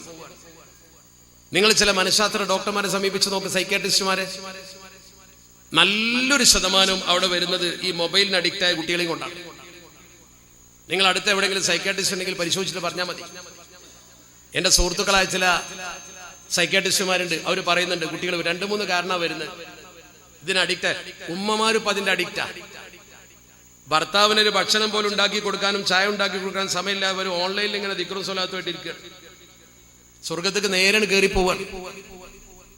ഭർത്താവിനെ അവഗണിച്ച് നിങ്ങൾ നേരെ സ്വർഗത്തേക്ക് പോവല്ലേ? എന്നാ അതൊന്ന് കാണണല്ലോ. അത് ഏത് സ്വർഗത്തേക്കാണ് നിങ്ങളീ പോണത്? ഒരു വീട്ടിലെ കുട്ടികൾക്ക് എന്തെങ്കിലും ഭക്ഷണം ഉണ്ടാക്കി കൊടുക്കാനോ, വീട് അടിച്ചു വാരാനോ, വീട്ടിലെ അതിഥി വരുമ്പോൾ നോക്കാനോ ഒന്നുമില്ല, ഒരു മൊബൈലിൽ ഇങ്ങനെ ഇരിക്കുക. ആവശ്യത്തിന് ചെയ്യാം, ഞാൻ എതിരല്ല. ആവശ്യത്തിന് വേണ്ടി ദിക്റും സ്വലാത്തും മജ്ലിസുകളും ഒക്കെ ആകാം, പക്ഷെ അഡിക്റ്റ് ആവരുത്. അങ്ങനെ നിങ്ങൾ അഡിക്റ്റ് ആകുമ്പോൾ കുട്ടി അതിന്റെ ഭാഗമാവുകയാണ്. അവിടെ നമ്മൾ ശരിക്കൊരു തിരിച്ചറിവോടുകൂടി നല്ല കുടുംബിനിയായില്ലെങ്കിൽ അപകടം വരും. കുട്ടികൾക്ക് ജോലി ഇല്ലാത്തൊരവസ്ഥ പിന്നെ വരും. അത്യാവശ്യം ഭൗതിക വിദ്യാഭ്യാസം ഇല്ലെങ്കിൽ അവരെ ഗൾഫിൽ പോലും എടുക്കൂല. അൽ ബത്താനത്ത് തുഖ്സിൽ കൽബ് എന്നാണ് പറഞ്ഞത് ദീന്. ഒരു പണിയില്ല എന്നാൽ മനസ്സ് കടുത്തു പോകും. മനസ്സ് കടുത്താ പിന്നെ ഒരു ജാതി ഭ്രാന്തം സ്വഭാവത്തിലേക്ക് വരും. എപ്പോഴും എന്തെങ്കിലും ജോലി വേണം കുട്ടികൾക്ക്. ഇന്നല്ലാഹ യുഹിബ്ബുൽ മുഅ്മിനൽ മുഹ്തരിഫ, ശ്രമിക്കുന്ന മുഅ്മിനെയാണ് അള്ളാഹുവിന് ഇഷ്ടമെന്ന് അഷ്റഫുൽ ഖൽഖ് മുഹമ്മദ് മുസ്തഫ. അപ്പൊ നമ്മുടെ കുട്ടികളെ അന്വേഷണ വിധേയമായി പഠനം ത്വരിതപ്പെടുത്താനുള്ള പ്രേരണ കൊടുക്കണം. അതാണ് ശരിക്കും ഗൈഡൻസ്. ഒരു സക്സസ്ഫുൾ കരിയർ എന്ന് പറയുമ്പോൾ ഒരു കുട്ടിക്ക് കൊടുക്കേണ്ട എന്നാണ് students with selection of right subject and stream എന്ന. കുട്ടിക്ക് നല്ല സബ്ജക്റ്റും നല്ല സ്ട്രീമും ഏതാണ് കുട്ടിക്ക് യോജിച്ച് പഠിപ്പിച്ചു കൊടുക്കുക. ഇതൊക്കെ പഠിപ്പിച്ചു കൊടുക്കുമ്പോഴും മതബോധം കുട്ടിയുടെ കയ്യിൽ വേണം. ഒരു കുടുംബത്തിൽ നല്ല വിജയം വേണമെങ്കിൽ ഒരു മനുഷ്യനെ സംബന്ധിച്ചിടത്തോളം ചുരുങ്ങിയത് 4 കാര്യം വേണമെന്ന് അഷ്റഫുൽ ഖൽഖ് മുഹമ്മദ് മുസ്തഫ. കുടുംബം സന്തോഷിക്കണമെങ്കിൽ 4 കാര്യം വേണം. ഒന്ന്, അയ്യക്കൂന ഔലാദുഹു സുലഹ, മക്കൾ സാലിഹ്യങ്ങളാകണം. മക്കള് കള്ളുകുടിയന്മാരും തമ്മാടികളുമായ ഞാൻ തുടക്കത്തിൽ പറഞ്ഞ സംഭവം പോലെ ഇരിക്കും. മക്കള് നല്ല സാലിഹ്യങ്ങളായ മക്കളാകണം. രണ്ടാമത് പറയുന്നത് അയ്യക്കൂന ഖുലത്വാഉഹു സുലഹ, കൂട്ടുകെട്ട് നന്നാവണം. മക്കളെ കൂട്ടുകെട്ട് നന്നാവണം. അതുകൊണ്ടാണ് ഞാൻ പറഞ്ഞത്, നമ്മൾ ഇങ്ങനത്തെ ഒരു സ്ഥാപനത്തിൽ പഠിക്കും, മതചുറ്റുപാടിലുള്ള നമ്മുടെ ഒരു സ്കൂളിൽ പഠിപ്പിക്കുമ്പോൾ, നമ്മളെ കൾച്ചറിലുള്ള ഒരു സ്കൂളിൽ പഠിപ്പിക്കുമ്പോൾ മദ്രസയിലെ അതേ ചുറ്റുപാട് മഹല്ല് ജമാഅത്തിന്റെ സ്കൂളിൽ നിങ്ങൾക്ക് കിട്ടും. ഖുലത്താ സ്വാലിഹ്യങ്ങളായ കുട്ടി പഴക്കൂല. കൂട്ടുകാർ ഒരു പ്രധാന വിഷയമാണ്, കൾച്ചർ ഒരു പ്രധാന വിഷയമാണ്. ചുറ്റുപാടിൽ നിന്നാണ് കുട്ടികൾ പലതും പഠിക്കുന്നത്. നിങ്ങളെ കുട്ടി നിഷ്കളങ്കയായ കുട്ടി, നിഷ്കളങ്കനായ കുട്ടി പോയി ചെയ്യുന്ന ക്യാമ്പസിൽ നിന്നാണ് ഇതൊക്കെ പകരുന്നത്. എന്താ ഇപ്പോഴത്തെ സാമൂഹ്യ അപകടം എന്നറിയങ്ങൾ? അന്യ സംസ്ഥാനത്തൊക്കെ പോയി പഠിക്കുന്ന കുട്ടികളുടെ കഥ അവിടെയുള്ള ആളുകൾ പറയുന്നുണ്ട്. ആൺകുട്ടികളും പെൺകുട്ടികളും യഥേഷ്ടം ഒരേ റൂമിലൊക്കെ താമസിച്ച് ഭാര്യ ഭർത്താക്കന്മാരെ പോലെ കഴിഞ്ഞ് പഠിക്കുന്ന ആൾക്കാരുണ്ട്. നിങ്ങൾക്കതൊന്നും പറഞ്ഞാൽ ഉൾക്കൊള്ളാൻ കഴിയില്ല. ഉന്നത വിദ്യാഭ്യാസത്തിന് പോയ കുട്ടികളൊക്കെ ധാർമ്മികമായ അധപ്പതനത്തിന്റെ ആഴത്തിലാണ് കിടക്കുന്നത്. വിദ്യാഭ്യാസമൊക്കെ ഉണ്ടാവും, പലപ്പോഴും നിങ്ങളെ കുടുംബം തന്നെ താളഭംഗപ്പെടും. നിങ്ങൾ എന്താ മനസ്സിലാക്കുന്നത്? എൻ്റെ അനുഭവത്തിൽ തന്നെ എത്രയോ നല്ലവരായ രക്ഷിതാക്കള് കരഞ്ഞ് കണ്ണീരൊലിപ്പിച്ച് പറഞ്ഞ സങ്കട കഥ നമ്മുടെ മുമ്പിലുണ്ട്. കരഞ്ഞിട്ട് എന്താ സംഭവം? ഇയാൾ ഗൾഫിൽ ജോലി ചെയ്ത് മകളെ കെട്ടിക്കാൻ വേണ്ടി പണവും അതുപോലെ തന്നെ സ്വർണവുമൊക്കെ ഉണ്ടാക്കാൻ കഠിനാധ്വാനം ചെയ്ത് നാട്ടിൽ വരികയാണ്. നാട്ടിൽ ഇയാൾ വന്ന് കുട്ടിയുടെ കല്യാണം ആലോചിക്കുമ്പോഴേക്കും ഈ കുട്ടി വേറെ ഏതോ ഒരുത്തനെ കയറി പ്രേമിച്ച് വീട്ടിലേക്ക് കൊണ്ടുവരാൻ റെഡിയായി നിൽക്കുകയാണ്. ആ ചെറുക്കനാണെങ്കിലും ഈ കുടുംബത്തിൽ കയറ്റാൻ പറ്റാത്ത സംസ്കാരമുള്ള ആളുമാണ്. കഫാഅത്ത് എന്ന് പറഞ്ഞ സംഭവമുണ്ട്. മാന്യമായ കുടുംബത്തിക്ക് മാന്യമായ കുടുംബത്തിനെ പറ്റൂ. ചെറുപ്പക്കാരോട് പറഞ്ഞു കൊടുക്കണം, ഉമ്മയും ഉപ്പയും അനുഗ്രഹിക്കാത്തൊരു കല്യാണം നിങ്ങൾ കെട്ടിപ്പടുത്താൽ കല്യാണം ഒരു ദിവസത്തേക്കുള്ളതല്ല, അത് ജീവിതാന്ത്യം വരെ കാത്തു സൂക്ഷിക്കേണ്ട ഒരു ബന്ധമാണ്. ബാപ്പാന്റെയും ഉമ്മാന്റെയും സമ്മതമില്ലാതെ ഒരു കുട്ടിയെ നിങ്ങൾ കൈപിടിച്ച് വീട്ടിൽ കൊണ്ടുവന്നാൽ കുടുംബത്തിലേക്ക് അത് കയറ്റാൻ പറ്റില്ല എന്ന് ബാപ്പാക്കും ഉമ്മാക്കും തോന്നിയാൽ, നിങ്ങൾ വാശി പിടിച്ച ആ കുട്ടിയെ കുടുംബത്തിൽ കയറ്റിയാൽ നിങ്ങളെ ജീവിതം കുളം തോണ്ടാൻ അധിക ദിവസം വേണ്ടി വരില്ല. ആ മധുവിധിന്റെ കാലഘട്ടത്തിൽ ആ സന്തോഷമൊന്നും പിന്നുണ്ടാവൂല. ഇനി ഒരു ചെറുപ്പക്കാരനെ ഒരു പെണ്ണ് സ്വീകരിച്ചു കൊണ്ടുവന്നാൽ ആ കുടുംബത്തിലും അങ്ങനെ തന്നെയാണ്. പക്ഷെ ഇതിനൊന്നും ഞാൻ കുട്ടികളെ കുറ്റം പറയില്ല. ഈ ചെറുപ്പക്കാരെയും ചെറുപ്പക്കാരികളെയും ആക്ഷേപിച്ചിട്ട് ഒരു കാര്യവുമില്ല. എന്താ കാരണം? ഇങ്ങനെ ചെയ്യുന്ന മക്കളിൽ 95% മതബോധം കൊടുത്തിട്ടുണ്ടാവില്ല, ദീൻ പഠിപ്പിച്ചിട്ടുണ്ടാവില്ല. ബാപ്പയും ദീൻ പഠിപ്പിക്കാത്ത ബാപ്പയും ഉമ്മയുമാണ് അതിന്റെ ഉത്തരവാദികൾ. ആ കുട്ടിക്ക് ശരിക്കൊരു മതബോധവും തിരിച്ചറിവും പടച്ചോനെ പേടിയും കൊടുത്തിരുന്നുവെങ്കിൽ കുട്ടി അത് ചെയ്യൂലല്ലോ. നിങ്ങൾ എപ്പോഴും കുട്ടിയുടെ മനസ്സിന് കാവൽ നിൽക്കാനൊന്നും പറ്റൂല. കുട്ടിയുടെ മനസ്സിന് കാവൽ നിൽക്കേണ്ടത് ബാപ്പയും ഉമ്മയും അല്ല. നിങ്ങളെ കുട്ടിയുടെ മനസ്സിന് കാവൽ നിൽക്കേണ്ടത് ദീനാണ്, തഖ്വയാണ്. മനസ്സിന്റെ കാവലാളാണ് തഖ്വ. ഇംതിദാലു അവാമിരില്ലാഹി വജ്തിനാബു നവാഹിഹി എന്ന് പറഞ്ഞ അല്ല പറഞ്ഞതെടുക്കാനും അല്ല പറയാത്തത് അല്ല വിലക്കിയത് ചെയ്യാതിരിക്കാനുമുള്ള ബോധം കുട്ടിയുടെ കൽബിൽ കൊടുത്താൽ അതാണ് കാവല്. ഈ കാവല് നിങ്ങൾ ഉണ്ടാക്കിയിട്ടില്ല. ഈ കാവല് ഞാനും നിങ്ങൾ ഉണ്ടാക്കാത്ത കാലത്തോളം നമ്മളെ കുട്ടി പഴച്ചു പോകുന്നതിന് ആരോടും പറഞ്ഞിട്ട് ഫലമില്ല, കരഞ്ഞിട്ടും ഫലമില്ല, പ്രാർത്ഥിച്ചിട്ടും ഫലമില്ല. കുട്ടിക്ക് ദീൻ പഠിപ്പിക്കാതെ കുട്ടി മോശപ്പെട്ട കുട്ടിയായി നടക്കുന്നു, ഞാൻ പറഞ്ഞത് കേൾക്കുന്നില്ല, തലതിരിഞ്ഞ കുട്ടിയാണ് എന്ന് പറഞ്ഞ് ദ്വാരപ്പിച്ചിട്ടും കാര്യമില്ല. കോഴിക്കോട്ടേക്ക് പോകണ ബസ്സിൽ കയറിയിട്ട് കാസർകോട്ടേക്ക് എത്തിക്കണം ദ്വാരന്നിട്ട് എന്താ കാര്യം? ദ്വാ അള്ളാനോട് തന്നെയാണ്, അള്ളാഹ് കഴിവുള്ളവനാണ്. പക്ഷെ നടക്കൂല, പ്രായോഗികമല്ലാത്തത് കൊണ്ടാണ്. വളരെ ഗൗരവത്തോടെ എൻ്റെ ഉമ്മമാര് മനസ്സിലാക്കണം. അതുകൊണ്ട് നമ്മൾ നമ്മുടെ കുട്ടിക്ക് കൊടുക്കേണ്ട ഭൗതിക വിദ്യാഭ്യാസത്തോടൊപ്പമുള്ള മതവിദ്യാഭ്യാസം കൃത്യമായി കൊടുക്കാൻ നമ്മളെ കുട്ടികൾക്ക് കഴിയണം. അപ്പോഴേ കുട്ടികളെ അതിനാദ്യം നിങ്ങൾ ചെയ്യേണ്ട ചില സ്റ്റെപ്പുകൾ തുടക്കത്തിലേ ചെയ്യണം. ഒന്നാമത് ചെയ്യേണ്ടത് ചെറുപ്പത്തിലേ കുട്ടികളെ മതബോധത്തോടു കൂടി വളർത്തണം. അതിനാദ്യം വേണ്ട ഒരു കാര്യം തന്നെ, വീട് ഒരു ഇസ്ലാമിക കൾച്ചറുള്ള വീടാക്കണം. നമ്മുടെ മുസ്ലിം വീടുകളിൽ പല സ്ഥലങ്ങളിലും നിങ്ങൾ പരിശോധിച്ച് നോക്ക്, പ്രത്യേകിച്ച് അത്യാവശ്യമൊക്കെ സാമ്പത്തിക ശേഷിയുള്ള വീടുകളിലെ അവസ്ഥ എന്താ? കുട്ടികൾ രാത്രി കാലത്ത് അധികവും പുറത്താ, ചെറുപ്പക്കാർ അധികവും പുറത്താ. ഇപ്പൊ ഫാമിലി അടക്കം പുറത്താ. രാത്രി 12 മണിക്ക് 1 മണിക്കൊക്കെ ഫാമിലികൾ ശരിക്കും ഫാസ്റ്റ് ഫുഡ് കഴിച്ച് ഹോട്ടലുകളിൽ കഴിയുന്നത്, ഫാമിലികൾ ഇങ്ങനെ സഞ്ചരിച്ച് പല ഹോട്ടലുകളും കയറി ഭക്ഷണം കഴിക്കുന്നത്, ഇതുവഴിയൊക്കെ പ്രോഗ്രാം കഴിഞ്ഞ് പോകുമ്പോൾ രാത്രിയൊക്കെ വൈകി 12 മണി 1 മണിക്കൊക്കെ പോകുമ്പോൾ ഞാൻ കണ്ടിട്ടുണ്ട്. നല്ല വഴിയോരങ്ങളിലെ ഫാസ്റ്റ് ഫുഡ് കേന്ദ്രങ്ങളിൽ ഫാമിലി ആയിട്ട് കയറി ഭക്ഷണം കഴിക്കുക കിടന്നുറങ്ങേണ്ട സമയത്ത്. എന്നിട്ടോ ഇനി അങ്ങനെ കഴിക്കുന്നതിന് ഞാൻ എതിരല്ല, ഇസ്ലാം എതിരാന്ന് ഞാൻ പറയുന്നില്ല. ഇസ്ലാമിന്റെ വീക്ഷണം അനുസരിച്ച് പരമാവധി ഇശ കഴിഞ്ഞാൽ നേരത്തെ കിടന്നുറങ്ങണം, പരമാവധി നേരത്തെ ഉറങ്ങുക. റസൂലുള്ളാഹി സ്വല്ലല്ലാഹു അലൈഹി വസല്ലം തങ്ങളുടെ ചര്യത. ഭാര്യയും ഭർത്താവും സല്ലപിച്ചിരിക്കാൻ വേണമെങ്കിൽ രാത്രി ഉപയോഗപ്പെടുത്താം, അല്ലാത്തതിനൊന്നും രാത്രി വെറുതെ ഇശാന്റെ ശേഷം ഉറക്കൊഴിക്കരുത് എന്നാ. ആവശ്യത്തിന് ഉറക്കൊഴിക്കാം, അനാവശ്യത്തിന് ഉറക്കൊഴിക്കരുത്. എന്നിട്ട് സുബൈക്ക് കിടന്നുറങ്ങുക പട്ടിയെ പോലെ.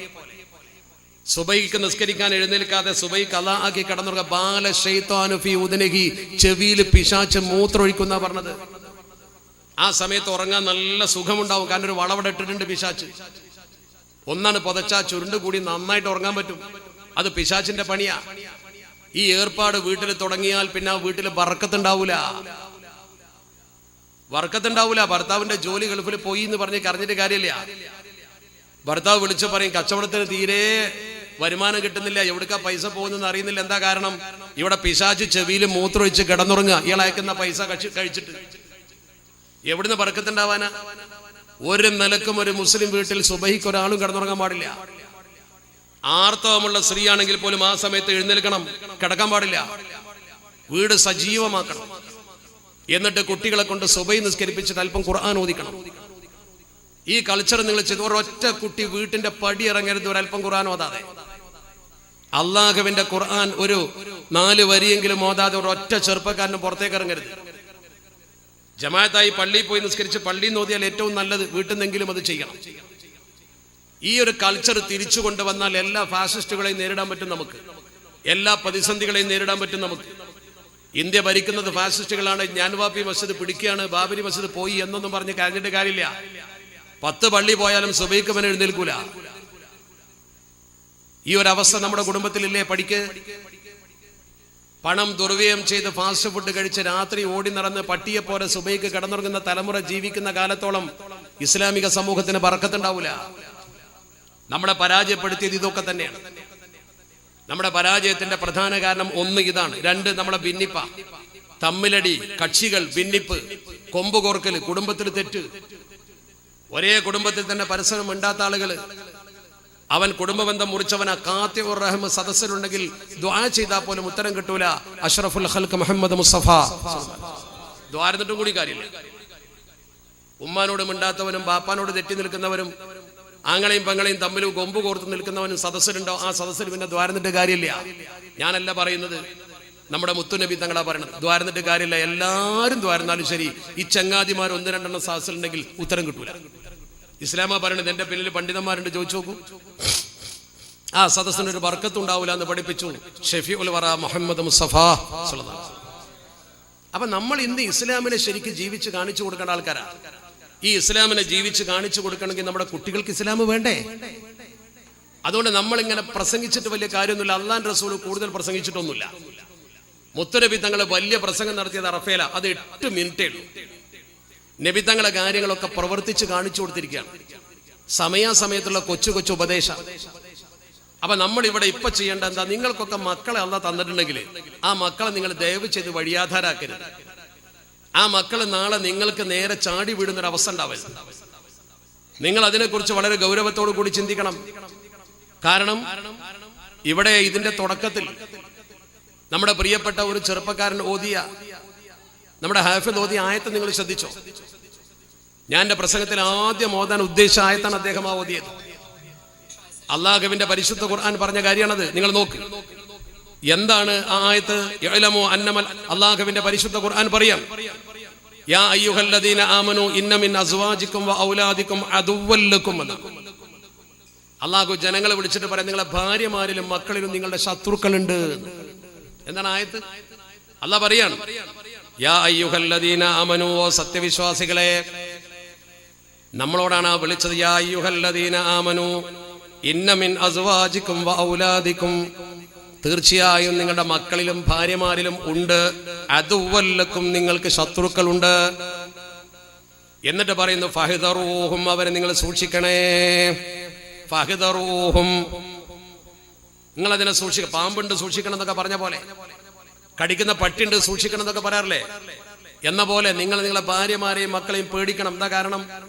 അവര് നിങ്ങളെ കൊണ്ടുപോയി കുളത്ത് ചാടിക്കും.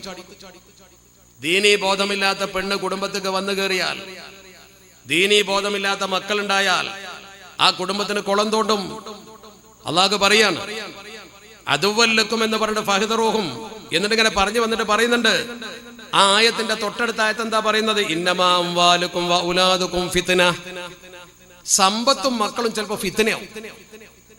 പൈസ കയ്യിലുണ്ടെങ്കിൽ മക്കൾ അടിച്ച് പൊളിച്ച് നടന്നിട്ട് തമ്മാടിത്തം കാണിച്ചു എന്ന് വരും. സമ്പന്നന്റെ മക്കൾ പലരും അധാർമിക പ്രവർത്തനത്തിന് മുമ്പിൽ നിൽക്കാറുണ്ട്. അംവാലും ഔലാദും ആൺകുട്ടികൾ ഉണ്ടെങ്കിൽ ചിലപ്പോൾ ആൺകുട്ടികൾ എന്ത് ചെയ്യും? കുടുംബത്തെ പറയിപ്പിക്കും, പെൺകുട്ടികളും പറയിപ്പിക്കും. പൈസ കയ്യിലുണ്ടെങ്കിൽ ആൺകുട്ടികൾ എന്തായാലും പറയിപ്പിക്കും. ഇതൊക്കെ എന്തുകൊണ്ടാണ് വരുന്നത്? ഈ പൈസ ഉണ്ടാകുന്നതും മക്കൾ ഉണ്ടാകുന്നതും വലിയ ബർക്കത്താ. എങ്ങനെ? ദീനുണ്ടെങ്കിൽ. ഖുർആൻ പറയാണ് ദീനില്ലെങ്കിലാണ് ഈ സംഭവങ്ങളൊക്കെ. എന്നിട്ട് അള്ളാഹു പറയുന്നത് ഫത്തഖുല്ലാഹ മസ്തതഅ്തും, കഴിയുന്നതിനനുസരിച്ച് നിങ്ങൾ പടച്ചോനെ പേടിക്കണേ. നിങ്ങളെ കഴിവിനനുസരിച്ച് പടച്ചോനെ പേടിച്ച് മക്കളെ നല്ലോണം ദീൻ പഠിപ്പിക്കുക. വസ്മഉ വഅതിഉ, നിങ്ങൾ ഈ പറയണമെന്ന് കേൾക്കി, ഒന്ന് മനസ്സിലാക്കി. ഖുർആൻ പറയണം അന്ന് അങ്ങനെയൊക്കെ പറഞ്ഞിട്ടില്ലേ? ഫസ്മഉ വഅതിഉ. നമ്മളെ തമ്പുരാൻ ഇതിലപ്പുറം എന്താ ബുദ്ധിയുള്ള മനുഷ്യനോട് പറയേണ്ടത്? നിങ്ങളൊന്ന് കേൾക്കി. ഫസ്മഉ വഅതിഉ, നിങ്ങളിതൊന്ന് അനുസരിക്കുക മക്കളെ. നിങ്ങൾ മക്കളെ പഠിപ്പിച്ചില്ലെങ്കിൽ നിങ്ങൾക്ക് ദുരിതം വരും. നിങ്ങളെ പെൺകുട്ടികൾ നല്ല കുട്ടികളല്ലെങ്കിൽ ഭാര്യമാരായി കയറി വന്ന കുടുംബം കുളന്തോണ്ടു. അള്ളാഹ് പറയാണ് ഒന്ന് ശ്രദ്ധിക്കും. നിങ്ങൾ നിങ്ങൾക്ക് ഹൈറായ കാര്യത്തിന് നിങ്ങൾ കുറച്ച് ചെലവാക്കിക്കോളി. മക്കളെ നന്നാക്കാൻ സ്കൂളിൽ അയക്കുമ്പോൾ കുറച്ച് ഫീസ് കൊടുക്കേണ്ടി വരും. ദീനിയായി പഠിക്കുന്ന ഒരു സ്ഥാപനത്തിലാകുമ്പോൾ ഫീസ് കൊടുത്ത് അതിനു വേണ്ടി നിങ്ങൾ ഹൈറിന് കുറച്ച് ചെലവാക്കിക്കോളി. അള്ളാഹ് പറയാണ് നമ്മളെ നന്നാവാൻ ഇതിലപ്പുറം എന്ത് വഴിയാ പറഞ്ഞിട്ടുണ്ട്? ഇതിനപ്പുറം ഗൈഡൻസ് എന്താ? ഇതിനപ്പുറം ഒരു ഗൈഡൻസ് ക്ലാസ് എന്താ? അള്ളാഹ് പറയാണ്